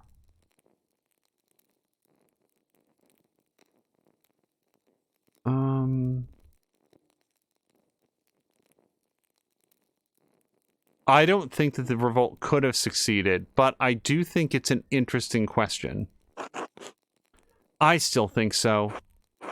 Most of the other townsfolk see the revolt's failure as proof that it was doomed from the start. Truly, if the entire town banded together, we likely could have succeeded without violence at all. By then, we were so starved and wanted justice so much, Peter truly thought success was possible. There was still some discussion. Ulrich and Andreas wanted peace. And that fucking Miller protected the... Tonsured? I'm not familiar with this word. Tonsured bastard. Line. Does anybody know what tonsured means? Tonsured. I don't think I've ever encountered this word. Oh, the way that their hair is cut. It's thank you to Crow. It's the way that their hair is cut. Okay. The hairstyle of the monks and priests with the hole in the middle. I didn't even recognize that Brother Guy had that, but okay. Yeah, I've not heard of that. It's called a tonsure. The shaved on top with the band around the back to the sides. Interesting. I had never heard that that's what it was called. So thank you guys. A complete ring of hair. He always hated us. Thought he was better than us. Ursula, language.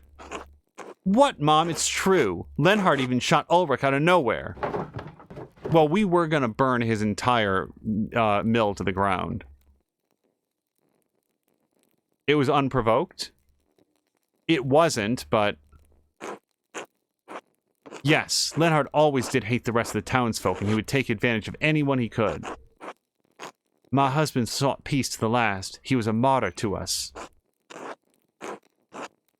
I think the miller shot Ulrich to retaliate, but after that, Peter couldn't be stopped.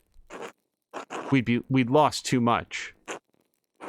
The burning of the abbot was a grim night, and the soldiers coming in. Our men fought to protect us, to protect Tassing, and many died in that fight. But we got rid of the abbot, and all the monks at least. Yes, and that is some comfort, if only a little. Are there any heroes of Tassing I should memorialize? Dad, definitely. Peter always wanted the best for Tassing, even if he acted rashly by setting fire to the abbey. It's kind of a big deal, though. Like, that's why everybody got butchered. Like, I don't think that she was there herself and probably heard it in the aftermath, but make no mistake, Clara. I hope you can portray him in the best light, Magdalene.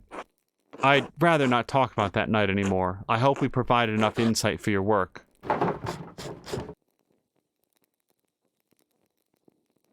I'll let you get back to work. Let's thank them. Thank you, Magdalene. I'm certain the mural will be beautiful. So, here's the thing. I don't think that I can... Like, I don't think it's going to be comfortable to...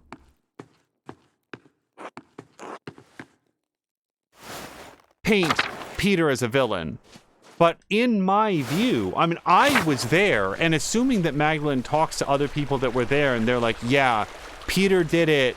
Peter did it for no reason after the stuff was done. Like, we had it all in hand, and then he just wouldn't let it go. Okay, yeah, it kind of looks like we've got 2 more places to stop before we go to the Rathaus. I think. Yeah, let's go to the Golden Hand Inn. Jody K is saying,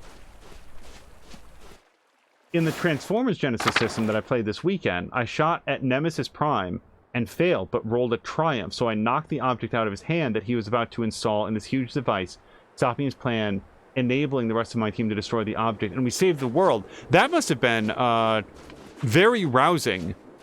And it's a good example of what you mean by, like, well, you can miss, but still have something really good happen. Meadow. Yeah.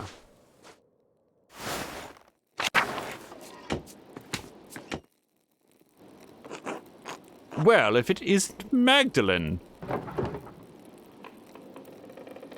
Have I ever met Alexander before? You're learning everybody's names during your stay? Alas, it appears the good people of Tassing are the only audience I will have until the pass is clear. It seems only right that I attempt to put myself on friendly terms with you and your neighbors.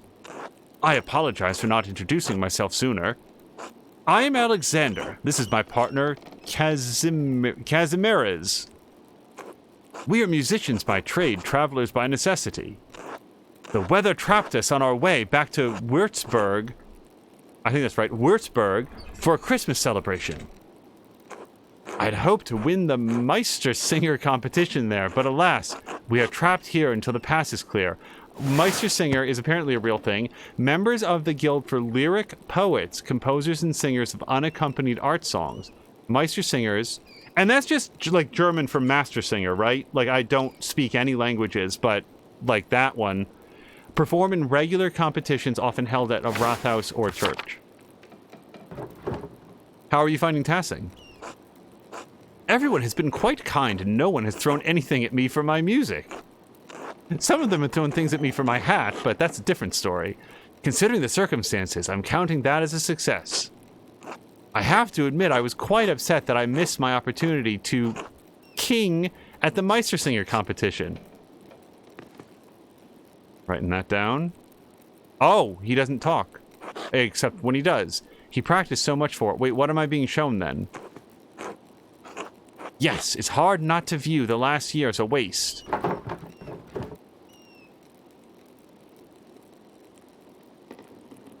You can try again next Christmas, can't you?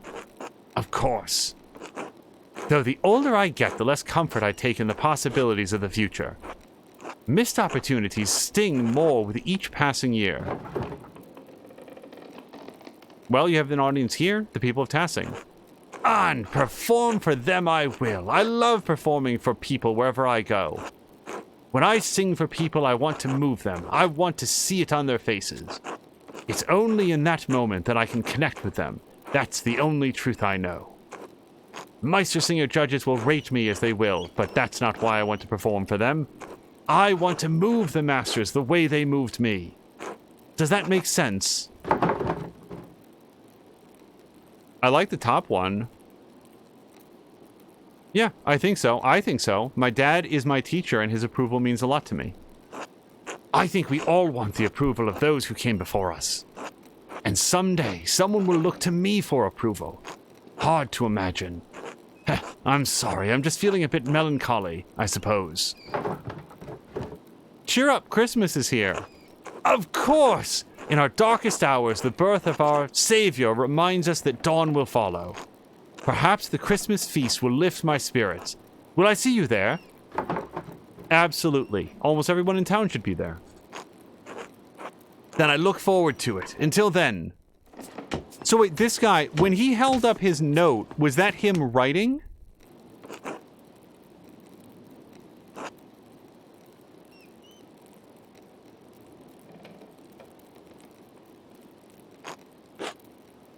So, like, there's a speech bubble, but I'm wondering if this is like what he's written down. Hello, Magdalene. You're Casimires, right? You're with Alexander, musicians? Yeah, I don't think that he's methodically writing down and then saying it aloud.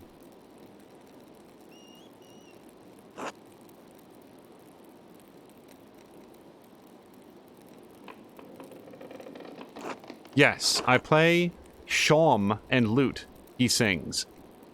Okay, I will open it again to chat. What is shawm? I know lute.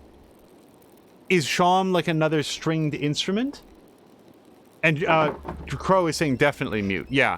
Do you mind? Oh, what happened to your voice?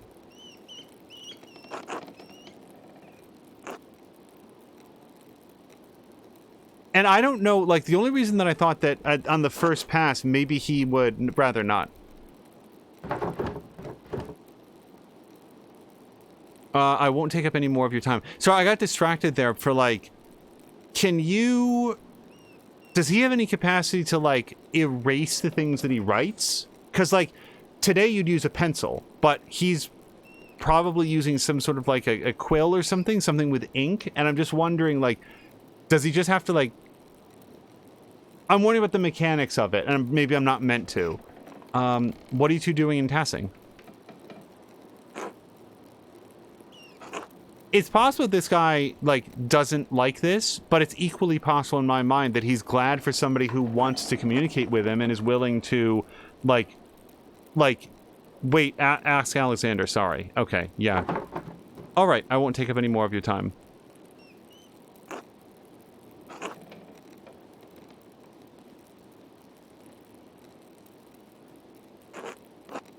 Thanks. God bless you. Yeah, see, like, we are on a little bit of a clock in the game, but to stop and talk directly with him, communicate directly with him, not go through an intermediary, but, like, I think that might be refreshing, even if it takes a bit of time to, like, for him to express his ideas. The idea that somebody's there to, like, interact with him directly, I think would be pretty good. Crow is saying it's a conical bore, double reed woodwind instrument made in Europe from the 12th century. So it's like an oboe.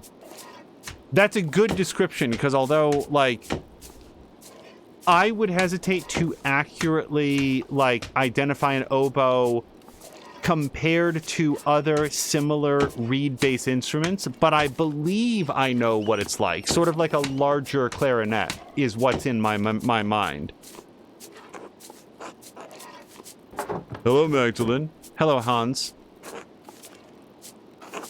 Did you need something? How are you doing? Fine enough. Weather's getting colder. And the family? Healthy and hardworking. Simon's taking care of the winter's provisions. He's a good boy. Proud of him. And you know how beautiful and kind-hearted Yuta is. Is it Judah or Yuta? I'm gonna go with a Y sound. Just like her mother. I don't know how I got so lucky. She's a miracle. She will marry a good man soon, I'm sure. Do you have someone in mind? That young Oates is a good man, I've noticed.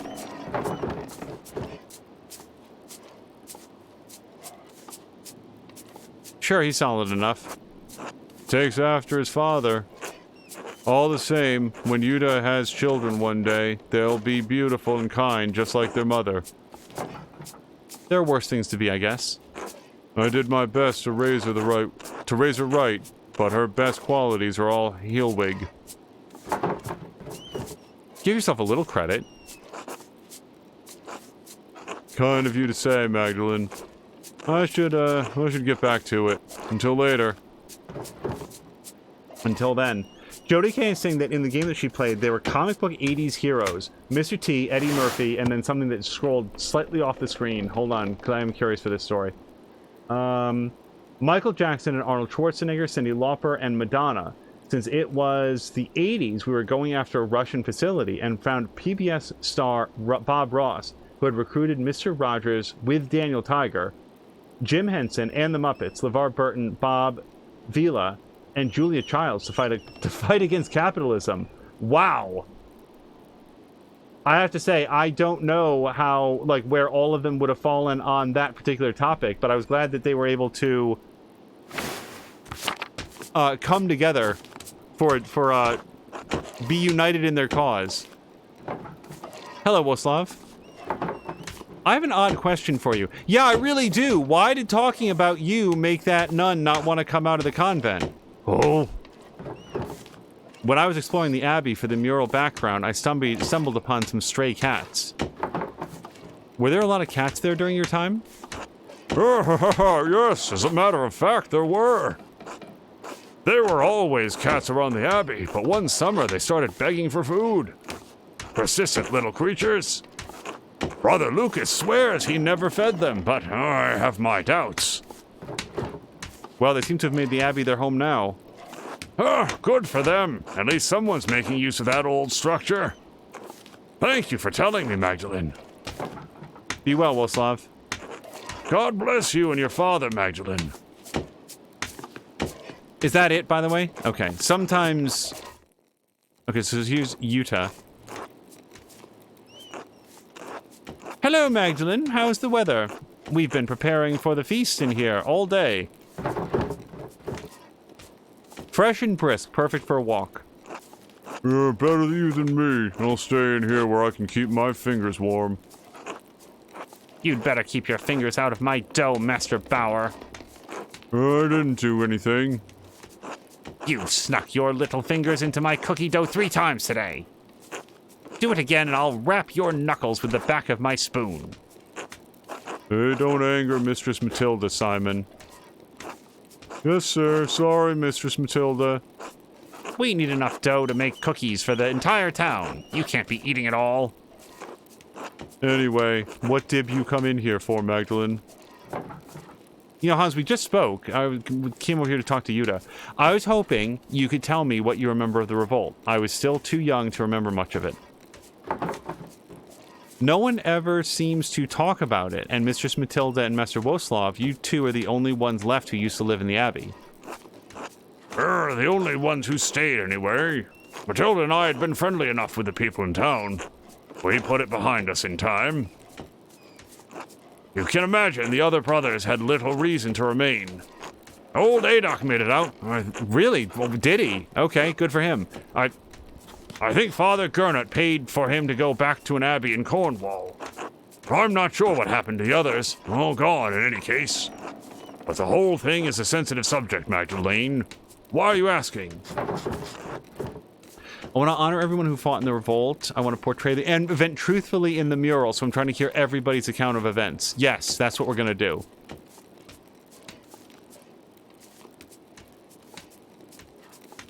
Yeah. For the sake of seeing it portrayed right, I'll tell you what I remember. Wait, Magdalene, here. Come cut out cookies with me first. That way we don't fall behind while we chopped. We'd be grateful for the help. All right, Magdalene. Cut out cookies from the dough and set them aside so Simon can put them on a tray. We'll need a good number in a variety of shapes, so don't hesitate to change which cutter you use. Oh boy. I'm not good at this in real life. Maybe I'll be good at it in a video game. Jodike was playing Mr. T the Paladin from D&D 5th edition, who attacked Bob Ross with a longsword and 2nd level Divine Smite.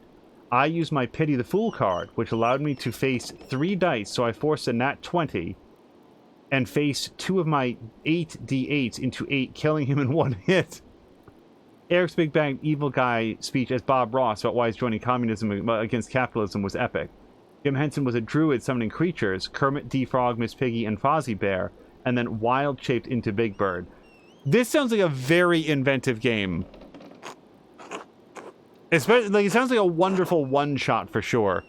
We have to have enough for the whole town after all. Select.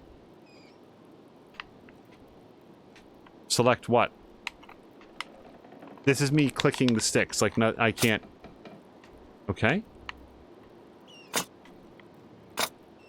Okay, that's weird.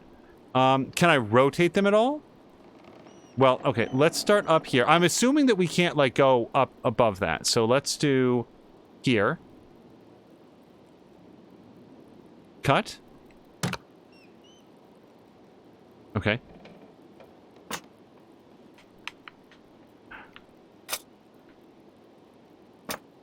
Hold on, this is weird. There we go. Well, no, I wanted the diamond. So I don't know how close we'll be able to get, but I'm going to try to do this. Oops. Oh, X just... Okay, I see now. Press. Cut. Okay, we'll do bird here.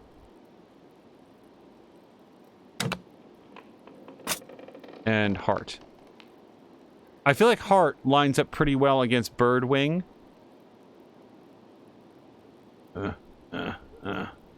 There. Darn it. Ugh. Cut. Okay. Now, diamond, I feel like, goes pretty well against heart-ish. Ugh. We'll go there. Cut. Why would you ever release if you don't like where it is? Is that the idea? And then we can't get like another... Yeah, we can't... See, we can't rotate the bird, unfortunately. So... However, I do feel like we could get another diamond right there. Let's press. Cut. Oh, does it not? It won't let me do that? Okay. I really feel like that's enough dough, but whatever you say. Okay, let's do press. We'll do the heart. We'll do the diamond. And then we need some more circles. The circles are really big is the problem. So I'm hoping that we can get 2 circles out here.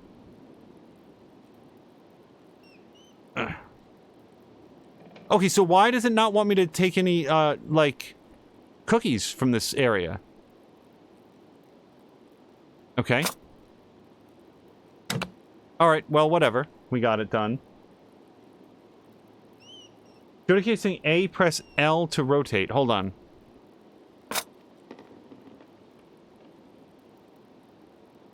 Oh, I didn't see that, Jodie K.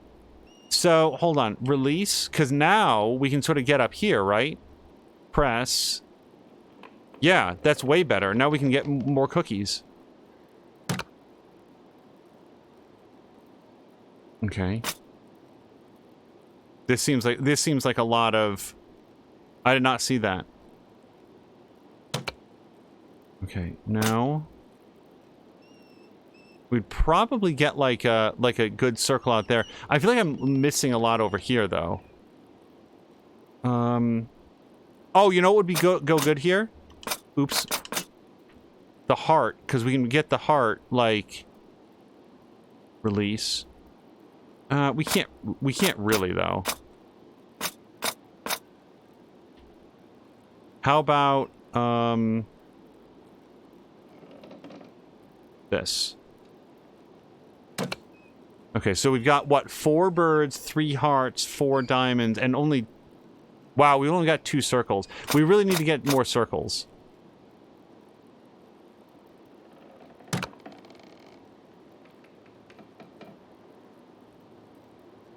I swear to God, I don't know what it doesn't like about this. Can I get a heart out of this?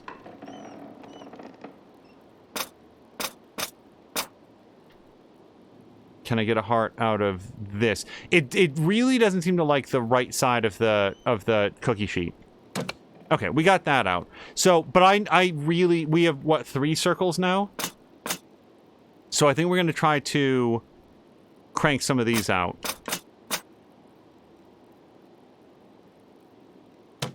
Okay. And now we can do a bird.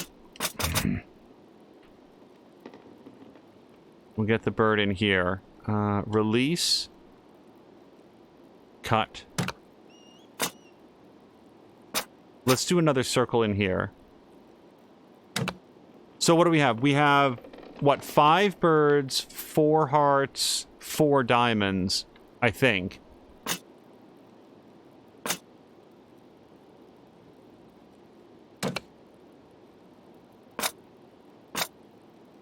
I'm running out of cookie sheet. I should have realized that you could have rotated earlier. Because I feel like there's a lot of dead space up here that I could have done more with. No. Okay. Can I do a diamond in here? God, this feels like a horrible waste of cookie sheet.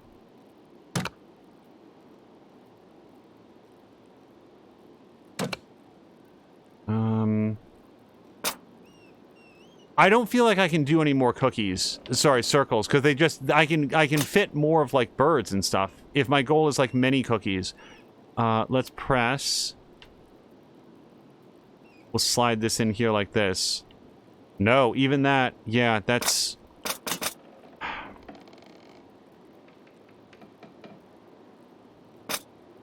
I promise I'm not trying to, do that.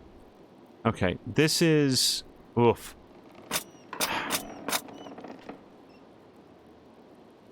No. Alright, I really want to try to get in here as much as I can. This... Trying to solve a murder, also.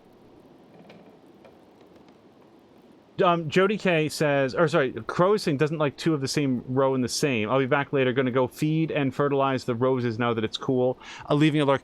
Harmonious Crow, thank you very much for the lurk. Oops. Press. Rotate. Release. Try to get in here. I don't know that it's counting rows, but it really doesn't like the right edge. Am I too far down? Am I off the edge? Is that why it won't let me? Can I get up like there? No. Okay, well we can get 1 diamond, I feel like. Release. Let me try to get in here as much as I can. I don't know if we're going to have enough for everybody. And then, yeah, we'll probably try to get, like, 2 more circles out. Up slightly. No.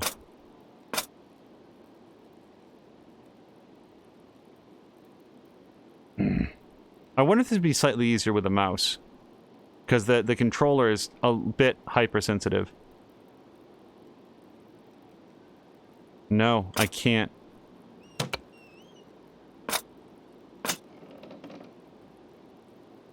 Press. Cut. Okay, that's it, man. That's, I don't... Like, who was it? Jody K said, in real life, you'd smush the dough back into a ball and roll it back out for more. Yeah, I certainly could. We could get at least 6 more cookies out of this, I think. But we've done what we can. I don't have enough circles. Are you done? These look wonderful, thank you. You can make more if you want, but it looks like we have enough.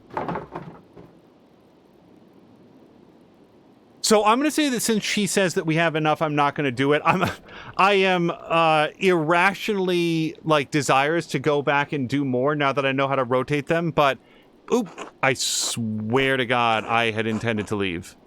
Okay. Well, I guess we're committed to this now.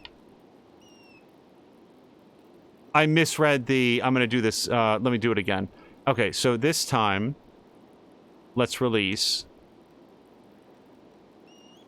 So, Drienne, I don't know if you saw, but we did show off some teasers for upcoming...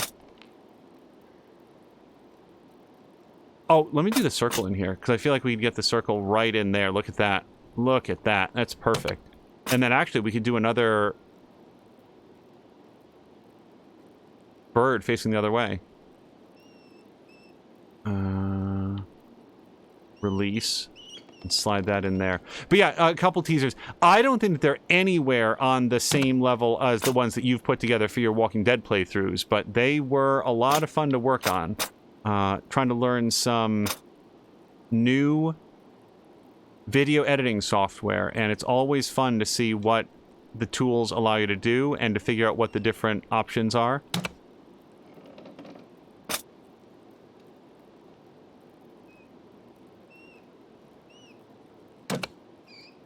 And in the spirit of being fair with people, like the one that I cut together was a very, very, very basic rework of... Granted, I did not see them. Are they on YouTube or Twitch somewhere?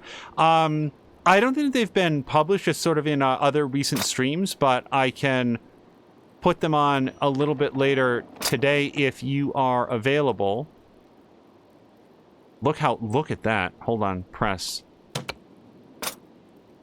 So let me ask a question. If we quit out of this, it doesn't undo my previous cookie order, does it? Because I really had not intended to do this, and although I'm getting a lot more cookies out of the same space, I feel like we've done our cookie duty.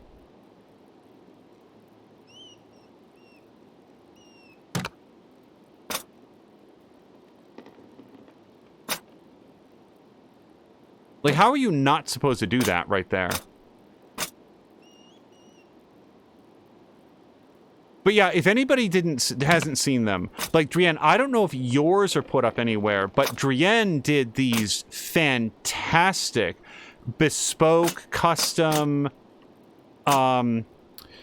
trailers for one of their playthroughs. I haven't seen them in the current one that they're doing, but of a previous year, these awesome trailers of the decisions that they had made so far, and like, they were customized for, like, each individual episode playing through. They were so good. And, like, the stuff that... Like, the one that I did was nothing. I will say, I think the one that my producer did for Walking Dead... not Walking Dead. Guardians of the Galaxy. I thought that one came together wonderfully. I think that she should be very proud of that one. Can I possibly get this in here? Look at this. Oh my god. Press.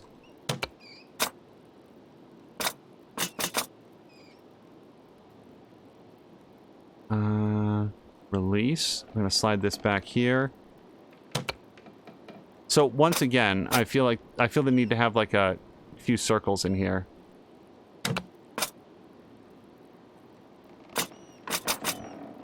So what's happening there is I keep pressing X to like rotate or whatever. And that's not the rotate button.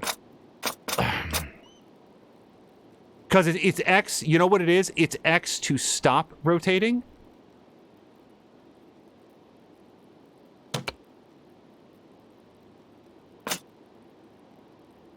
And it's A to start rotating. So it keeps like throwing me off.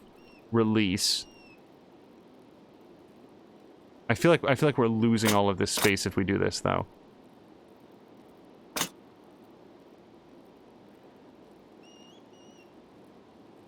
No, look, we're gonna lose everything up here then if we do that. Okay, press X. Oof, oof, oof, oof. Okay.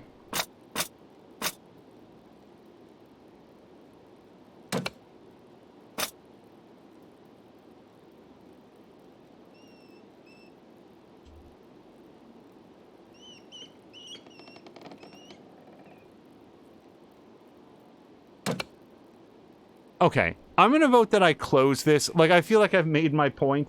Hello to Jelly Buns, and thank you so much for the raid. Jelly Buns and Grumpy, thank you for coming over. Drienne is looking forward to seeing what we've made. Yeah, maybe I can put that up in a little bit. I'm gonna close this. I really hope that I don't lose my cookie making stuff. Hello to Ashes of Saturn. I hope that you guys are all having a great Sunday. Are you done? Oh, come on! Okay, then we've got to keep going. Let me try again.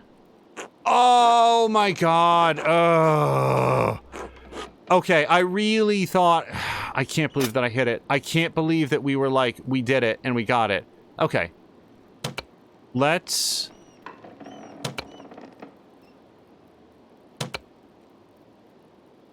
try to be, what's her name? Lucille Ball. So, guys, we're making, we're making Christmas cookies.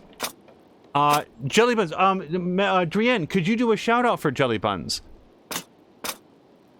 We are making Christmas cookies, and it turns out that I'm bad at it, and I had actually succeeded and legitimately meant to end the session and then screwed up. So now I get to do it again, and I'm really fighting with the controls that are used to do these.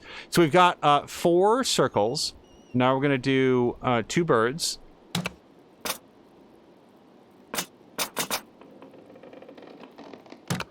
Okay, that's not the button that I wanted to use.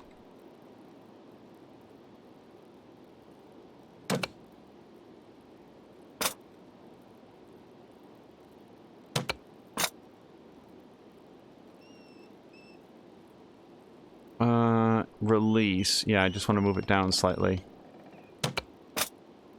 And then I don't have... I've got 1 heart. But yeah, the goal is to get as many different cookie shapes out of the sheet of cookie dough as you can. And I did it successfully, and then I hit the wrong button. No. Okay. I don't think that we can get any more out of there. So we'll use the diamond. And then we'll just do a heart underneath it.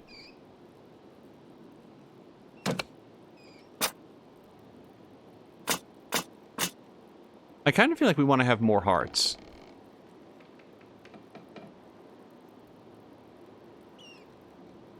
Can I slide that in a little bit more? Okay.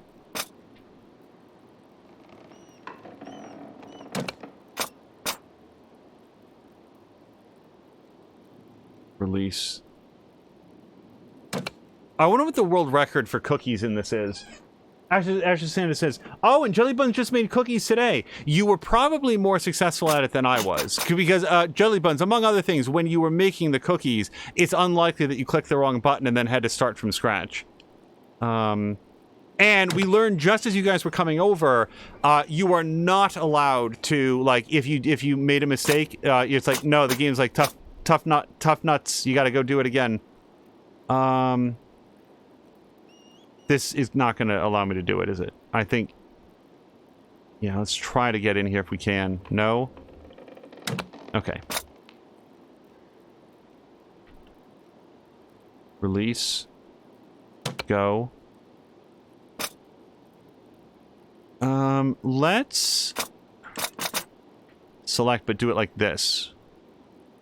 Release. Get in here. So, what do I have? 1, 2, 3, 4, 5, 6 birds, 5 circles, 3 hearts, 3 diamonds, I think. So, let's see if we can get another couple diamonds out here. I think we want to have, like, roughly equivalent numbers of cookies. Release. Jelly buns, do you know... Oh, I just missed it then. I was just about to ask when you're going to be doing another Power Wash Simulator, and it turns out that that's what you just came in from. How are you, liking it? I still love to check out Power Wash Simulator, especially after a really, like, stressful day at work. That game is exactly what you need for that. Okay.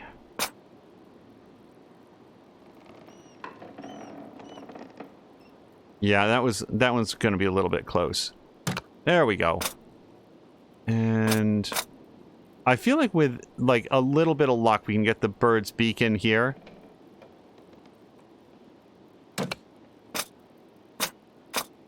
That's too tight for a circle. We could... Yeah. We could get a heart in here. I think that we actually want to try turning it around. So let me see if we can do this. Is that too big? Yeah, it... Boy, maybe I want to do the diamond instead. Select. Release. Yeah, I feel like the diamond fits better into this area. Press. Okay, so 5 circles. What do I have? 1, 2, 3, 4, 5... 1, 2, 3, 4, 5, 6, 7, 8 birds. 1, 2, 3, 4, 5, 6, 7 diamonds. And hearts. 1, 2, 3, 4, 5 hearts. So if I can get some more hearts and then circles, I feel like that's my goal. So we're going to make a big heart cookie. Then again, I'm going to lose all of this if I do that there. So let's press. Boy, if somebody didn't know what Pentiment was and they came in and this is what they saw for like 20 minutes, they'd really have the wrong impression of what this game is. Okay. If I can possibly get another circle somewhere, like in here. Nope. Nope. Nope. No. We may be out of circle space. Also, the dead silence of it. Release.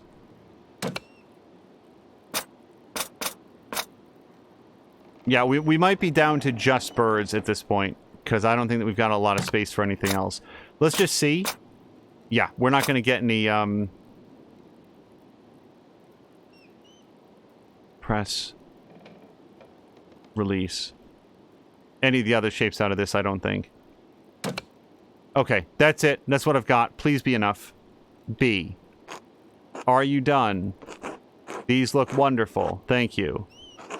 You can make more. She's lying if she says that you can make more. If you want to make more, she throws out all the ones you just cut and says, do it again. It looks like we have enough. I think that's good for now.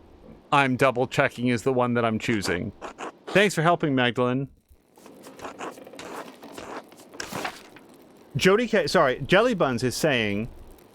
Yeah, as Ashes of Saturn was saying, tough cookies.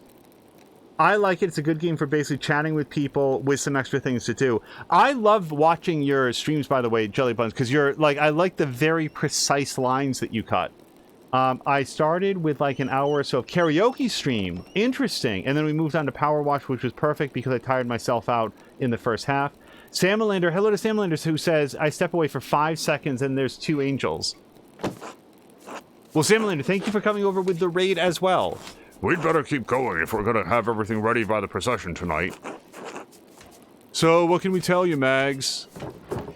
I heard the Landsknechts came into town before the revolt and warned everyone to leave the Abbey alone.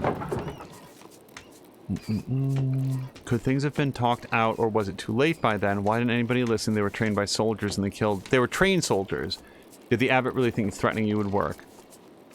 Why didn't anybody listen? Yeah, because Andreas was telling people... We know Andreas was telling people, hey, we need to not keep this violent because the violence is not going to go your way. Jellybuns is going to go find some supper. Jellybuns will hopefully be here to help keep you company. And Drienne, thank you for doing the shout out. Also, I don't think that we did. Samlander, could you do a shout out for Drienne as well? Oh, some people died. Some people did. Your father, for one. He left the peasants' cause after that. He's never forgiven himself for that. That's why I'm making the mural. That won't bring any of them back, though, will it? Enough, Yuta. It's not Magdalene or Klaus's fault for the revolt turned out so poorly. There were some people who wanted to talk. Master Mahler worked hard to keep the peace, but after Otto was killed... Oh, Andreas, a shame how he died. Oh, sorry. We at the monastery were fond of him. She's not that old. I just need any other voice that isn't Yuta. Clara said she and the other peasants felt the same way. Dad said he was instrumental in keeping the revolt from getting out of hand. He regrets not standing by him. Yeah. Yes, he was. He had a personal dinner with the abbot to try to discuss things, I believe. A pity they couldn't come to an agreement. Yes, Andreas did a lot of good for Tassing, and Kirsau, too. Even if the old abbot failed to admit that. He even revealed corruption in our own midst. The old prior, Ferenc, had been doing witchcraft in the church. I still grieve that he died in the Abbey fire. I know your father does too, Magdalene.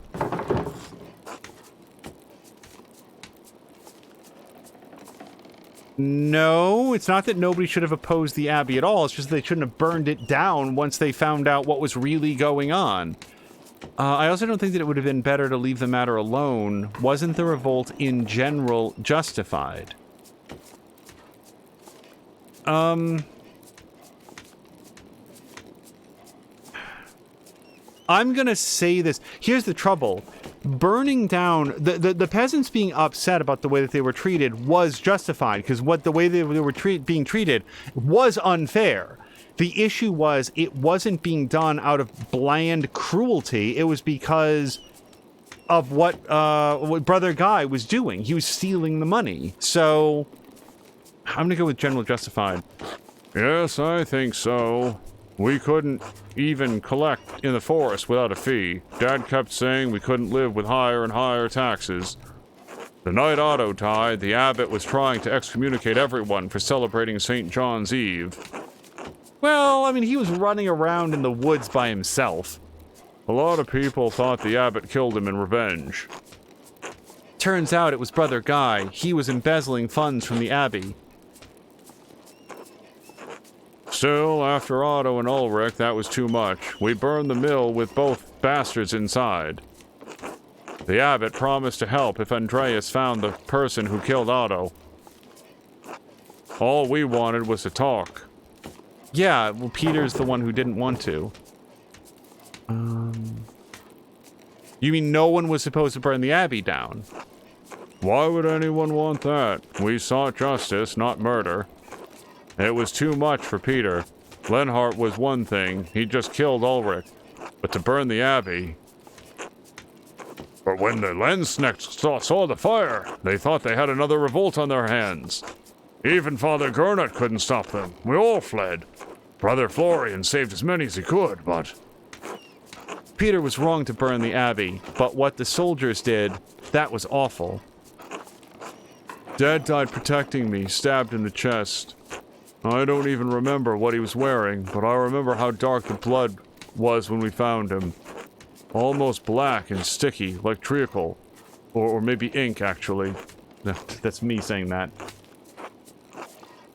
Grin says, thank you for the lovely comments about their videos. Some of them were a little rough around the edges because they made them in a week between streams of episodes. Yeah, it takes a lot of effort to get it done the right way. Like, that's there's a lot of like kick to fit on things where like you'd be amazed. People who haven't done it, a fraction of a second can make all the difference. Dad socked one of the soldiers in the face, but another was right there, and... Magdalene, can we stop talking about this? Thank you for talking to me. I'll do my best on the mural. Good luck. We'll see you at the procession later. Until then.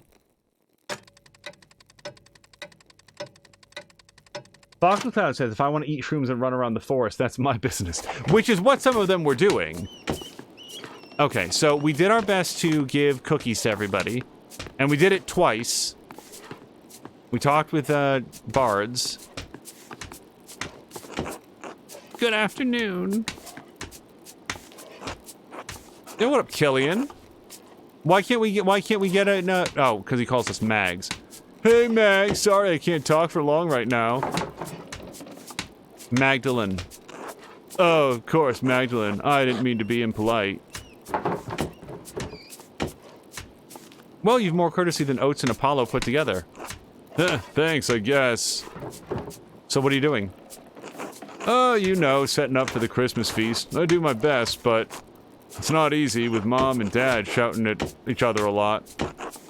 Nothing really gets done until I do it. Your parents don't get along? They've been gnawing at one another ever since I was a kid. Dad spends a lot more time away from the inn, if it's not a very busy time. And when he's around, they can get into arguments over any little thing. His mom is like 6 feet behind me right now. Let's just ask why. Bad blood. Everyone does bad things sometimes, you know. When the monks were around, they told us all about God's forgiveness. Voslav talks a lot about it. So that's what I try to do, forgive. You've got a kind heart, Killian. Maybe. I just do what I think is right. How's your mural coming along, anyway? Well enough. I'm trying to learn more about the days of the revolt. I suspect many don't want to talk about that time. Painful memories. I think you're right. Well, I don't blame them. Dad hasn't talked about it in years. Oh, I'm sorry, Magdalene. I really have to get back to work. Be well. Yeah, if we're looking for, like, eligible bachelors, how old is Killian? He's got to be of a similar age.